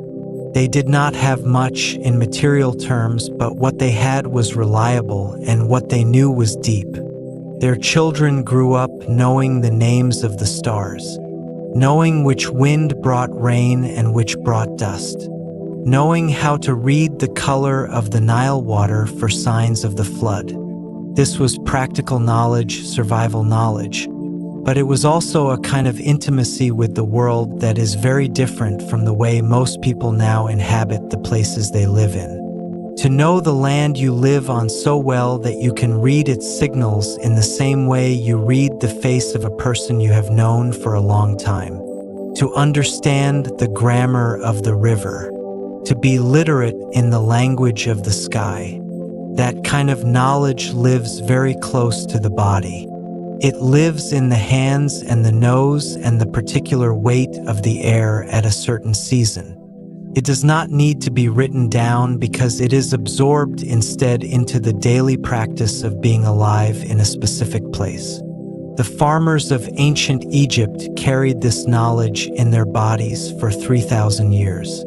It was its own kind of monument, just quieter than the pyramids, just closer to the ground. The word Egypt itself comes from the Greek Aegyptos, which was likely derived from the Egyptian name for Memphis, Hwtkata, meaning the mansion of the Ka of Ta, referring to the great temple of the god Ta in the city. The Greeks heard this name and, over time, applied it to the whole country. The Egyptians themselves called their country Kemet, the Black Land, as we have said. They called themselves, collectively, the people of the Black Land. The land and the people were understood as one thing, shaped by the same river, defined by the same soil. This connection between a people and the specific physical character of the land they inhabited. The smell of the wet black soil after the flood receded, the texture of Nile silt between the fingers, the particular quality of the light on the water in the late afternoon, was not merely poetic. It was fundamental to Egyptian identity and theology.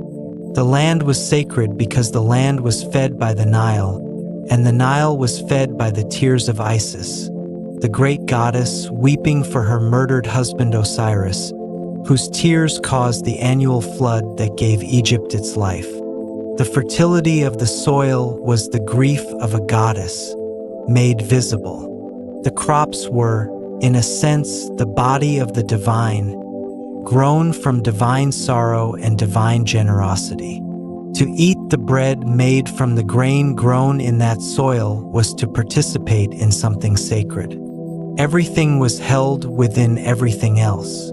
The grain was the soil, was the river, was the goddess, was the story, was the bread on the table.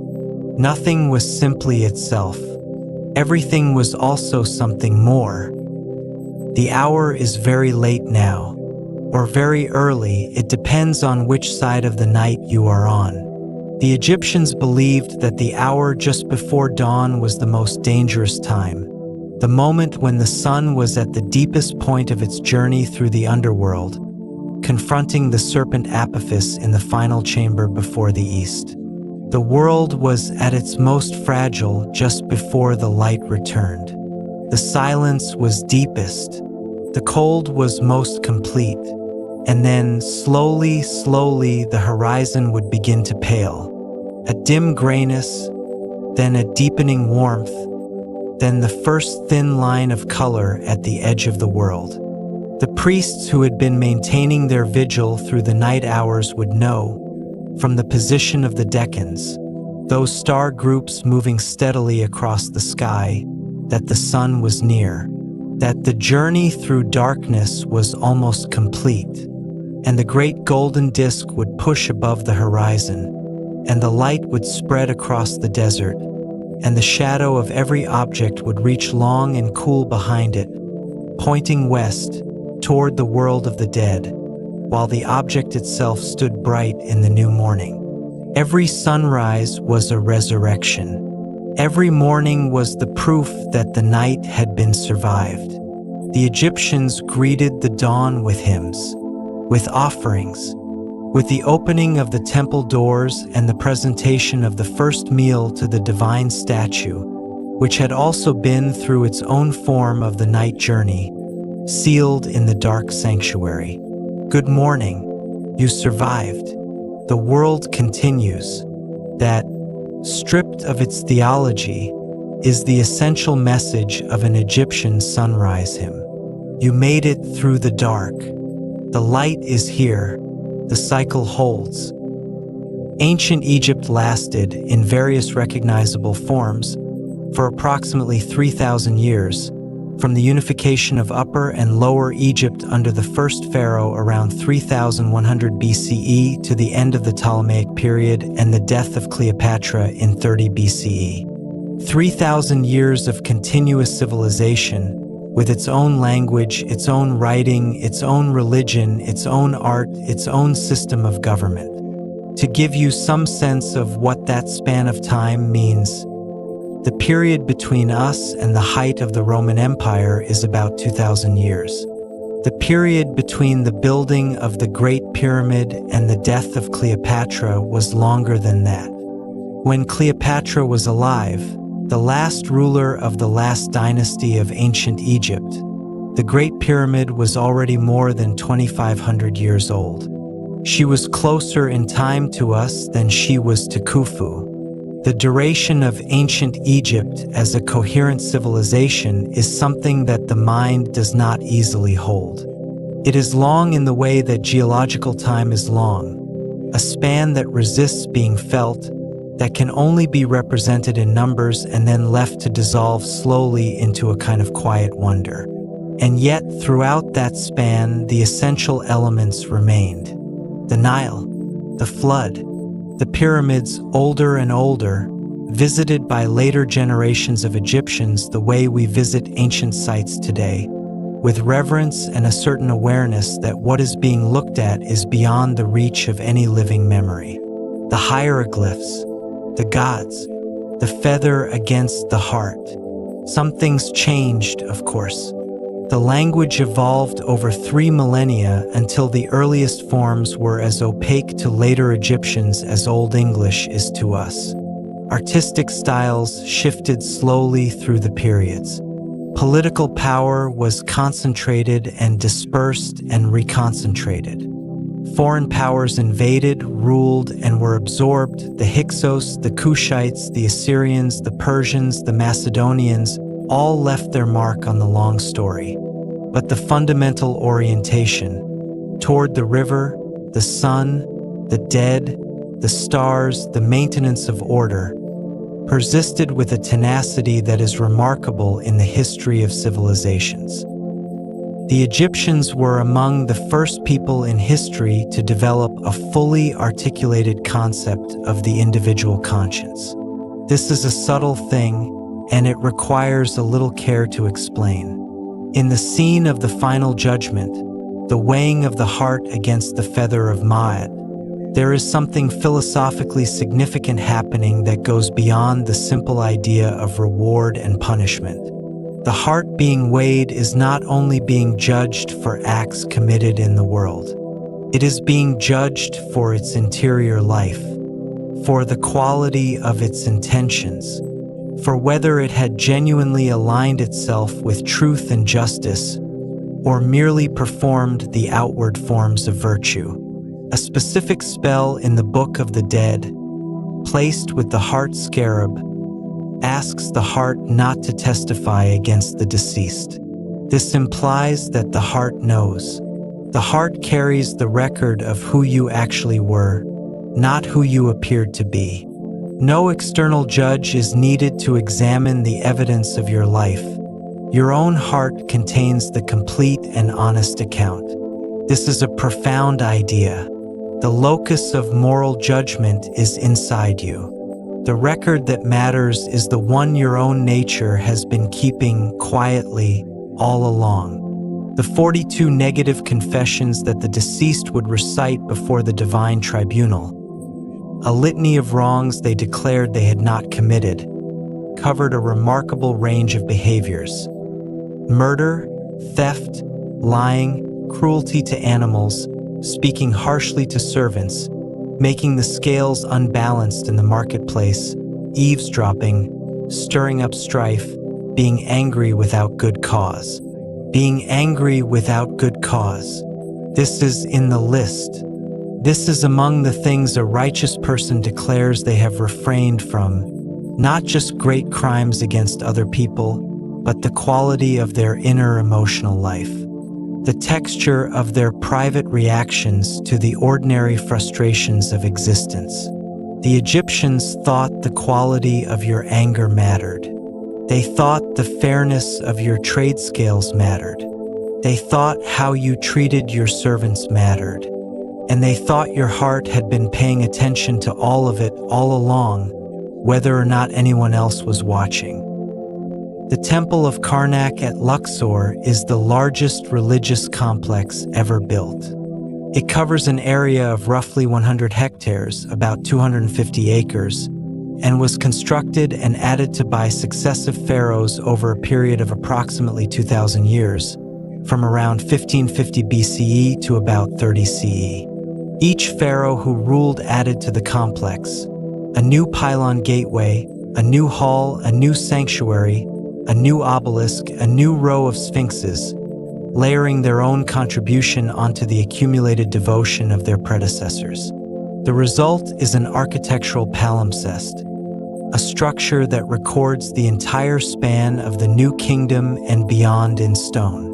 Walking through Karnak is, in a sense, walking through 2,000 years of Egyptian history laid out horizontally, one building phase behind another, each one bearing the marks of the pharaoh who built it and the theological priorities of their time. The Great Hypostyle Hall at Karnak, built primarily under Seti I and Ramesses II, around 1280 BCE, contains 134 massive stone columns arranged in 16 rows. The central 2 rows of columns are taller than the others, their capitals carved to represent open papyrus flowers, while the flanking columns have closed bud capitals. The difference in height between the central and flanking columns creates a clear story, a raised section in the middle that allows shafts of light to fall into the hall between the column tops. When the hall was first built and the roof was in place, those shafts of light would have descended through the dense forest of columns, illuminating drifting incense smoke, cutting through the general dimness with a quality of sacred radiance that was surely deliberate. Light, in the theological context of a hypostyle hall, was not just illumination. It was the presence of the divine made visible. The columns themselves are covered, every surface, with inscribed and painted reliefs, figures of gods and pharaohs, hieroglyphic texts of prayers and royal decrees, scenes of ritual and offering. The color has mostly faded now, but originally the hall would have been ablaze with deep blues and reds and greens and golds, every surface alive with the visual language of Egyptian theology. To stand in that hall in the ancient period would have been to be surrounded entirely by the divine, to be inside the body of the sacred in a way, enclosed within it, held within it. The scale was not meant to make you feel small. It was meant to make you feel held. There is a kind of Egyptian art form that appears in many temples and tomb chapels that is easy to overlook in favor of the more dramatic scenes of ritual and judgment and mythology. It is the scene of daily life. In many tomb chapels, particularly from the Old and Middle Kingdom periods, the walls are covered with detailed depictions of the ordinary activities of earthly life. Farmers plowing and harvesting, herdsmen tending cattle, brewers making beer, bakers making bread, fishermen pulling nets from the Nile, carpenters building furniture, musicians playing at a feast, children playing games. These scenes were not purely documentary. Their purpose was theological. By depicting these activities in the eternal material of stone, with hieroglyphic labels that named each action, the scenes were understood to sustain those activities in the afterlife. They made permanent what was transient. They transferred the dynamism of ordinary life into the realm of Jet, the fixed and eternal. But in achieving this theological purpose, they also created something else, an extraordinarily detailed visual record of what ordinary life in ancient Egypt actually looked like. We can see in these painted scenes the specific tools the carpenters used, the way the fishermen held their nets, the postures of the musicians, the games the children played, including one that appears to involve a group of children taking turns being lifted or carried, in a way that looks remarkably like a precursor to a game still played in various forms today. The cattle are individually characterized. You can see the different markings on their hides, the various ways they hold their heads. The dogs that accompany the hunters are depicted with genuine care for their specific forms: lean, elegant hunting dogs with curved tails and upright ears, breeds that look very much like the Basenji or the pharaoh hound. The people in these scenes have faces, not idealized, abstract faces, but individual ones, with the slight variations of feature and expression that distinguish one person from another. They are not portraits in the modern sense, but they are not ciphers either. They are people. Looking at them across 4,000 years, you feel something, a kind of recognition that is not quite familiarity, but is adjacent to it. The sense that these are not entirely foreign beings, that something in their posture, their attentiveness to their work, their apparent engagement with the thing in front of them, is something you have seen before, in other people, in yourself. The ancient Egyptians grew flowers. This might seem like a small detail, but it is one of those details that opens something larger if you let it. Gardens were prized in ancient Egypt, particularly among the wealthy. The idealized tomb garden, depicted in countless scenes and described in texts, typically featured a rectangular pool with lotus flowers and waterfowl, surrounded by rows of carefully tended trees, date palms, dom palms, sycamore figs, persiz, willows, with paths and pergolas and beds of flowers. The flowers grown in Egyptian gardens included cornflowers, poppies, mandrakes, and the blue lotus, a water lily that was also associated with the concept of resurrection, and that turns out, upon modern pharmacological investigation, to contain mild psychoactive compounds. Whether the Egyptians were aware of this property and used it deliberately is an open question, but the lotus appears in many contexts associated with celebration, intoxication, and altered states. Flowers were used as offerings to the gods and to the dead. Priests wore floral collars at festivals. Guests at banquets wore flowers in their hair and around their necks. Bouquets were placed on coffins and in tomb chambers. We found those dried flowers on Tutankhamun's coffin, as we discussed earlier. But he is not the only one. Flowers have been found in many Egyptian burials, not just as incidental preservation, but as deliberate offerings, placed with care and intention at the moment of final farewell. Someone thought at the moment of sealing a tomb that the person inside would want flowers, that they would appreciate the gesture, that the gesture would reach them somehow wherever they had gone. It is one of the most human things in all of ancient Egypt. The Egyptians were also accomplished musicians. Music was present at every level of Egyptian society and in every context of Egyptian life, at festivals and banquets, in temple rituals, at funerals, in the fields during harvest, as accompaniment to the manual labor of large work gangs who apparently, like workers throughout history, found that a shared rhythm made heavy physical work easier to sustain. The instruments they played included harps of various sizes, from small portable instruments held against the chest to enormous standing harps taller than a person, lutes, lyres, oboes, flutes, clappers, sistrums, rattles sacred to Hathor, with a handle and a frame strung with metal discs that jingled when shaken, and drums. The harp appears very early in the Egyptian record and is depicted throughout its history with particular prominence.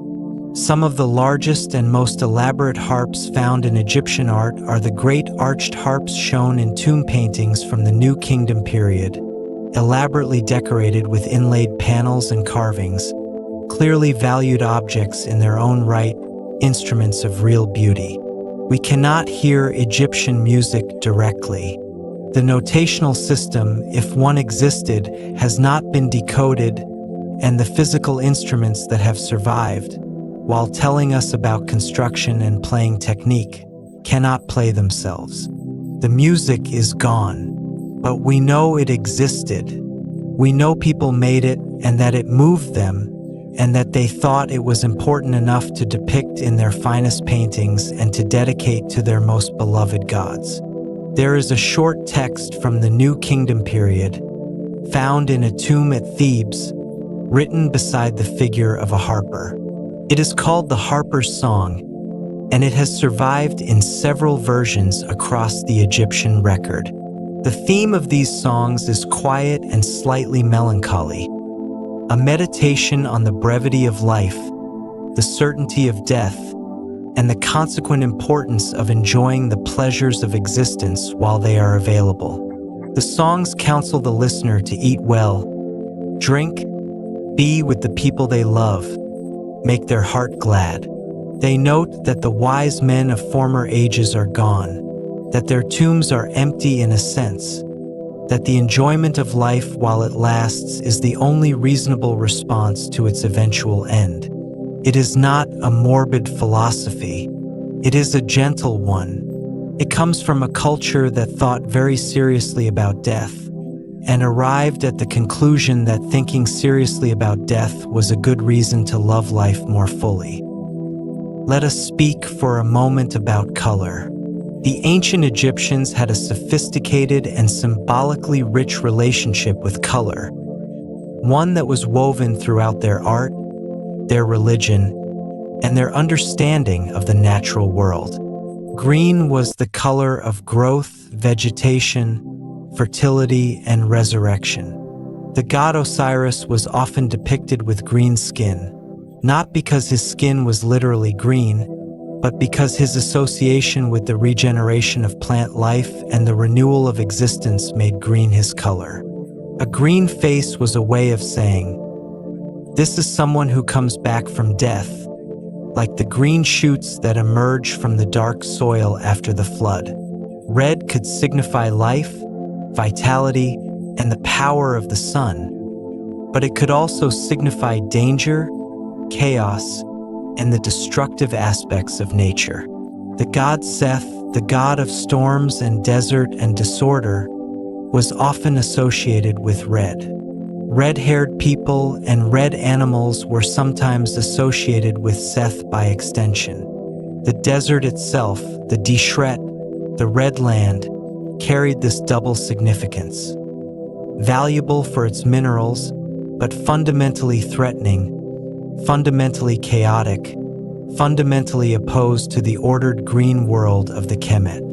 Black was the color of the fertile Nile silt, of Osiris in his aspect as god of the earth and death, of the night sky. It was the color of potential, of the fallow field before planting, of the womb of the earth. It was not a color of mourning. In fact, the most auspicious skin color for certain funerary figurines was black, signifying the richness of the earth from which new life would spring. Blue and gold were the colors of the divine realm, blue for the sky and water and the cosmic order, gold for the flesh of the gods, for the sun, for eternity. The mask of Tutankhamun is made of gold with blue lapis lazuli inlay, two colors that together signified the highest sacred register, the meeting point between the human and the divine. White was the color of purity, sacred things, linen, and the clean administrative world of the bureaucracy. Priests wore white linen. Documents were written on white papyrus. The limestone casing stones of the pyramids were white. Standing against the desert sky, they would have gleamed in a way that was almost blinding at midday. The Egyptians painted their world in these colors with complete intentionality. Every color choice in every painting and every relief was a theological statement, a precise communication in a visual language as structured and meaningful as hieroglyphic text. To walk through an Egyptian temple in its original condition, every surface bright with meaning, every color precisely placed, every image telling a specific part of a specific story in a specific symbolic language, would have been an extraordinarily rich sensory and intellectual experience. It would have been, in a very real sense, like walking inside a book, or inside a world whose every element was charged with significance. There is an Egyptian word, ka, that appears throughout the religious texts and the inscriptions on tombs and temples, and that is often translated as spirit or soul, but that translation understates its specificity. The Ka was one of the several components of the self that the Egyptians identified. It was something like the vital essence of a person, the animating force that distinguished a living being from a dead one. When you were born, your Ka was created simultaneously with your body. When you died, your Ka was what needed to be sustained in the afterlife through offerings of food and drink. The hieroglyph for the Ka is two upraised arms, the arms of an embrace. This image is suggestive. The Ka was something like the capacity to be held, to be embraced, to receive sustenance and care. The dead required their Ka to be maintained, literally fed, through the regular performance of funerary offerings. The so-called false door in the interior of an Egyptian tomb was the architectural feature through which the Ka was understood to pass when it came to receive these offerings. The false door is a carved stone imitation of a door, complete with carved frame and lintel but with a solid stone surface where the actual door panel would be, through which no physical person could pass, but through which the Ka, being non-physical, could move freely. Relatives and descendants of the deceased, or priests designated for the purpose, were responsible for performing the funerary rites at the false door, presenting bread, beer, linen, and other necessities to the Ka of the person buried within. Some wealthy Egyptians endowed their tombs with land grants whose income was specifically allocated to paying priests to continue these funerary offerings indefinitely. There are records of families who maintained the funerary rituals for their ancestors across many generations. The performance of this duty was both a religious obligation and a mark of filial devotion. To be remembered, to be fed, to be cared for across the distance of death. These are very old human needs. The Ka, as a concept, is one of the most ancient attempts to give shape to the specific anxiety of being forgotten, of ceasing to matter after the body stops moving. And the answer the Egyptians proposed to that anxiety was not transcendence, not abstraction, but something concrete and physical and relational. Someone who loves you brings you bread. Someone who remembers you says your name. Someone who knows who you were keeps the offering table clean and the door accessible and the memory of you alive. The Ka is nourished by being remembered. That is as human as the love poetry, as human as the flowers. The Egyptian language is one of the oldest recorded languages in the world, and it survived in a continuous line in various forms and phases of evolution, from its earliest attestations around 3200 BCE to the death of Coptic as a living vernacular language sometime in the medieval period. That is a span of roughly 4,000 years. Coptic, the latest form of the Egyptian language, was written not in hieroglyphs but in an alphabet derived from the Greek alphabet with some additional signs taken from Demotic Egyptian, and it is still used today as the liturgical language of the Coptic Christian Church. When a Coptic priest reads a service in Egypt or in a diaspora community around the world, they are reading a form of the same language that was carved on the earliest dynastic monuments at Abydos and Saqqara. The language transformed enormously over that span. Old Egyptian, the language of the Old Kingdom pyramid texts, would have been incomprehensible to a speaker of Coptic, just as Old English is incomprehensible to a speaker of modern English. But it is a continuous line, the same river. There is something remarkable about the survival of a language across 4 millennia. Language is perhaps the most intimate thing a culture produces. More intimate than its architecture, more intimate than its religion, more intimate than its law. It is the instrument through which individuals reach toward each other, through which the private is made available to the shared, through which the interior world is given form. The Egyptian language, in all its forms, was the means through which the Egyptians thought, through which they prayed, through which they told stories and made jokes and wrote love poems and composed hymns to the sun, through which they argued in court and negotiated in the marketplace and whispered to their children in the dark. For 4,000 years, in a language we can still, with effort, read. The story of how we came to be able to read that language again is itself a remarkable one, and it begins with a piece of stone. The Rosetta Stone, found by French soldiers near the town of Rashid in the Nile Delta in 1799, is a granodiorite steel bearing a decree issued by a council of Egyptian priests in 196 BCE, during the reign of Ptolemy V. The decree is written 3 times in 3 different scripts: hieroglyphic Egyptian at the top, Demotic Egyptian in the middle, and ancient Greek at the bottom. The Greek text was readable. Greek had been continuously studied and understood in the Western scholarly tradition. If the 3 texts were indeed translations of the same content, as the scholars of the early 19th century immediately suspected, then the Greek text could serve as a key to unlocking the 2 Egyptian scripts. The decipherment that followed was one of the great intellectual achievements of the modern era. A decades-long effort involving multiple brilliant minds in several countries, driven by competition and collaboration in roughly equal measure, until a young French scholar named Jean-François Champollion announced in September 1822 that he had cracked the hieroglyphic code.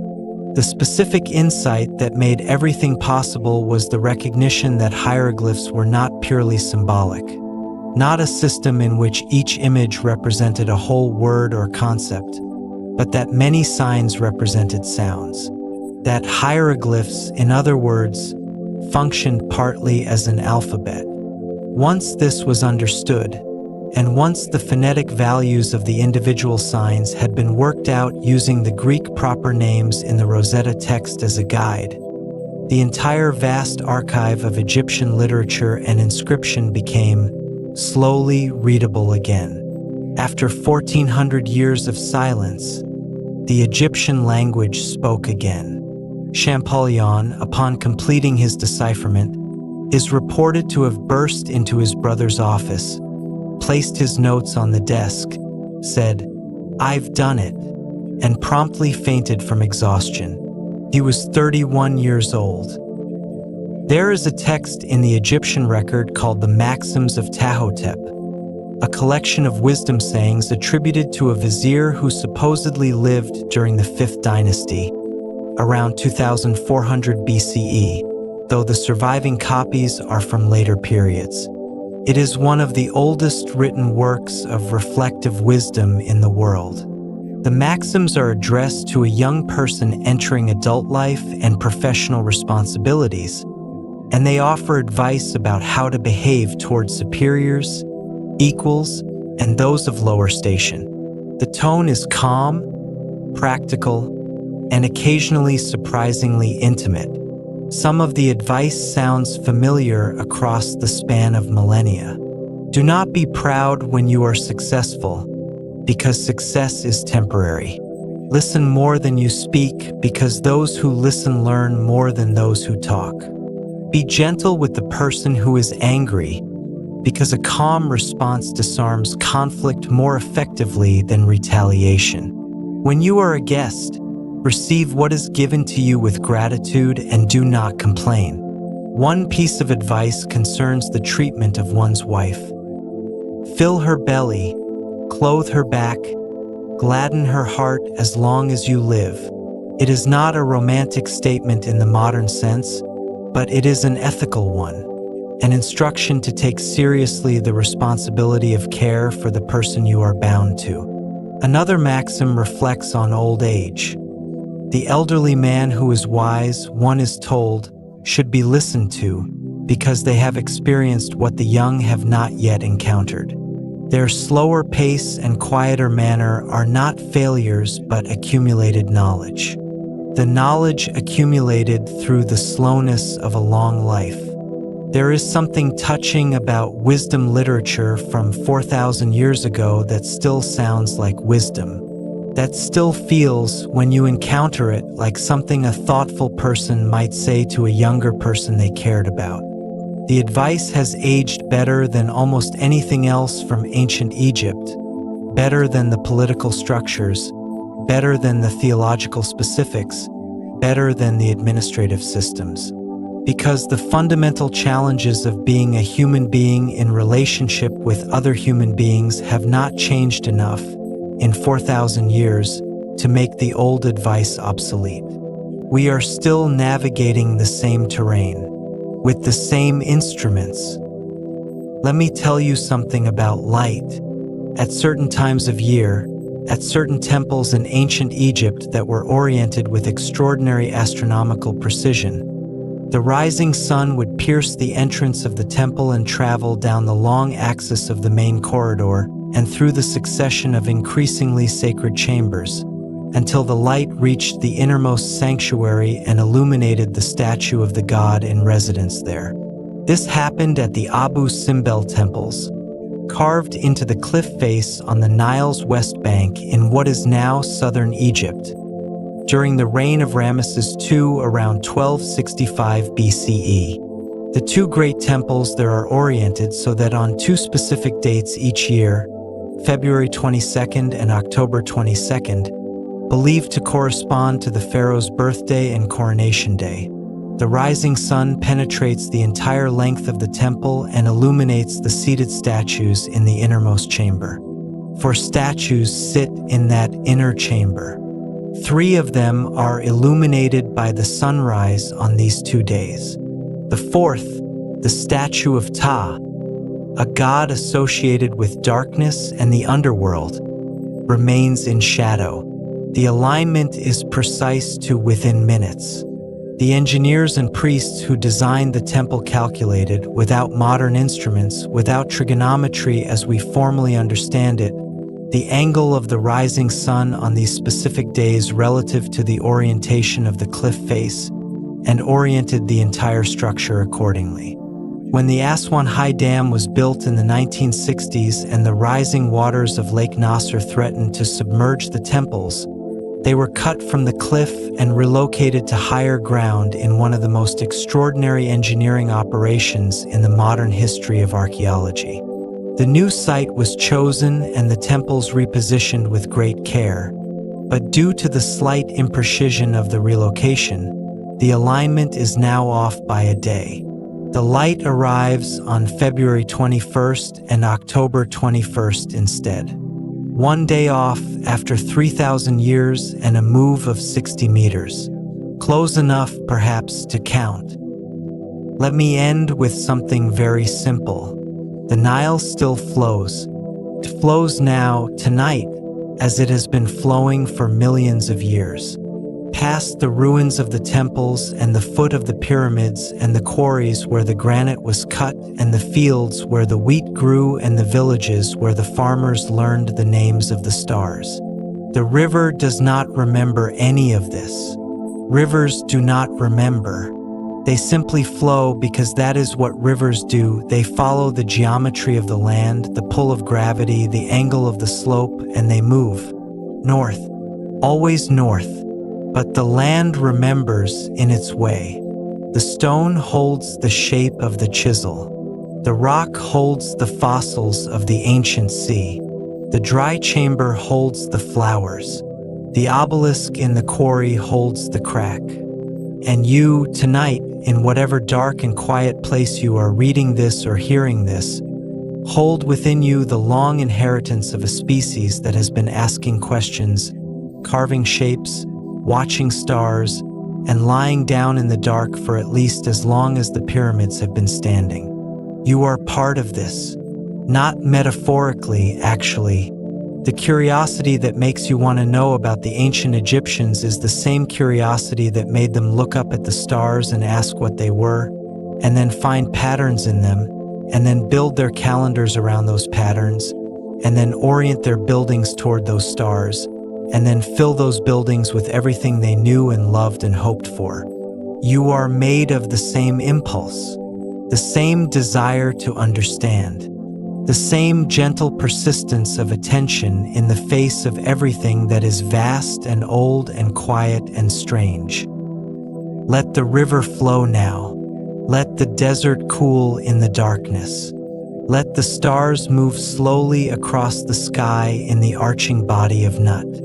Let the decant stars mark the hours, one by one, in their steady procession toward the dawn. Let the pyramid stand in the silence of the plateau, its shadow already beginning its slow rotation around the base. Let the ibises settle in the reeds along the river. Let the BA of the sleeping rest in its linen wrappings, at peace, attended by its protectors. Let the flood be coming far to the south, in the highlands where the rains are falling. Let it be traveling toward the fields, carrying its gift of dark soil. Let the crops be waiting in the earth, patient and sure, knowing the season will come. Everything in its time, everything in its place. The river moving, the stars turning, the stone standing in the desert at the edge of the world that was, and still is, and will be for a very long time yet. Your breath is slower now. The day is very far away. The thinking is quieter. The world has softened to its edges. The way the desert does at dusk when the light changes and the shadows lengthen and the colors shift from gold to rose to the pale, luminous gray of the last light. Let the night do what the Egyptians understood the night to do. Let it be a passage, a journey, a space between the setting and the rising. You are in the dark, and that is good. The dark is not an absence. It is a place the Egyptians mapped with extraordinary care and extraordinary love, and filled with everything they thought you might need to find your way through it and arrive on the other side, which is the morning, which is always coming, which, after the long dark, is always still coming. Let yourself drift now. The river is moving. The stars are moving. The ancient world is very still and very far and very close. Let it go. Let it all go softly. There is nothing you need to hold on to tonight. The flood will come. The sun will rise. The pyramid will stand. The world will be here in the morning. You can rest.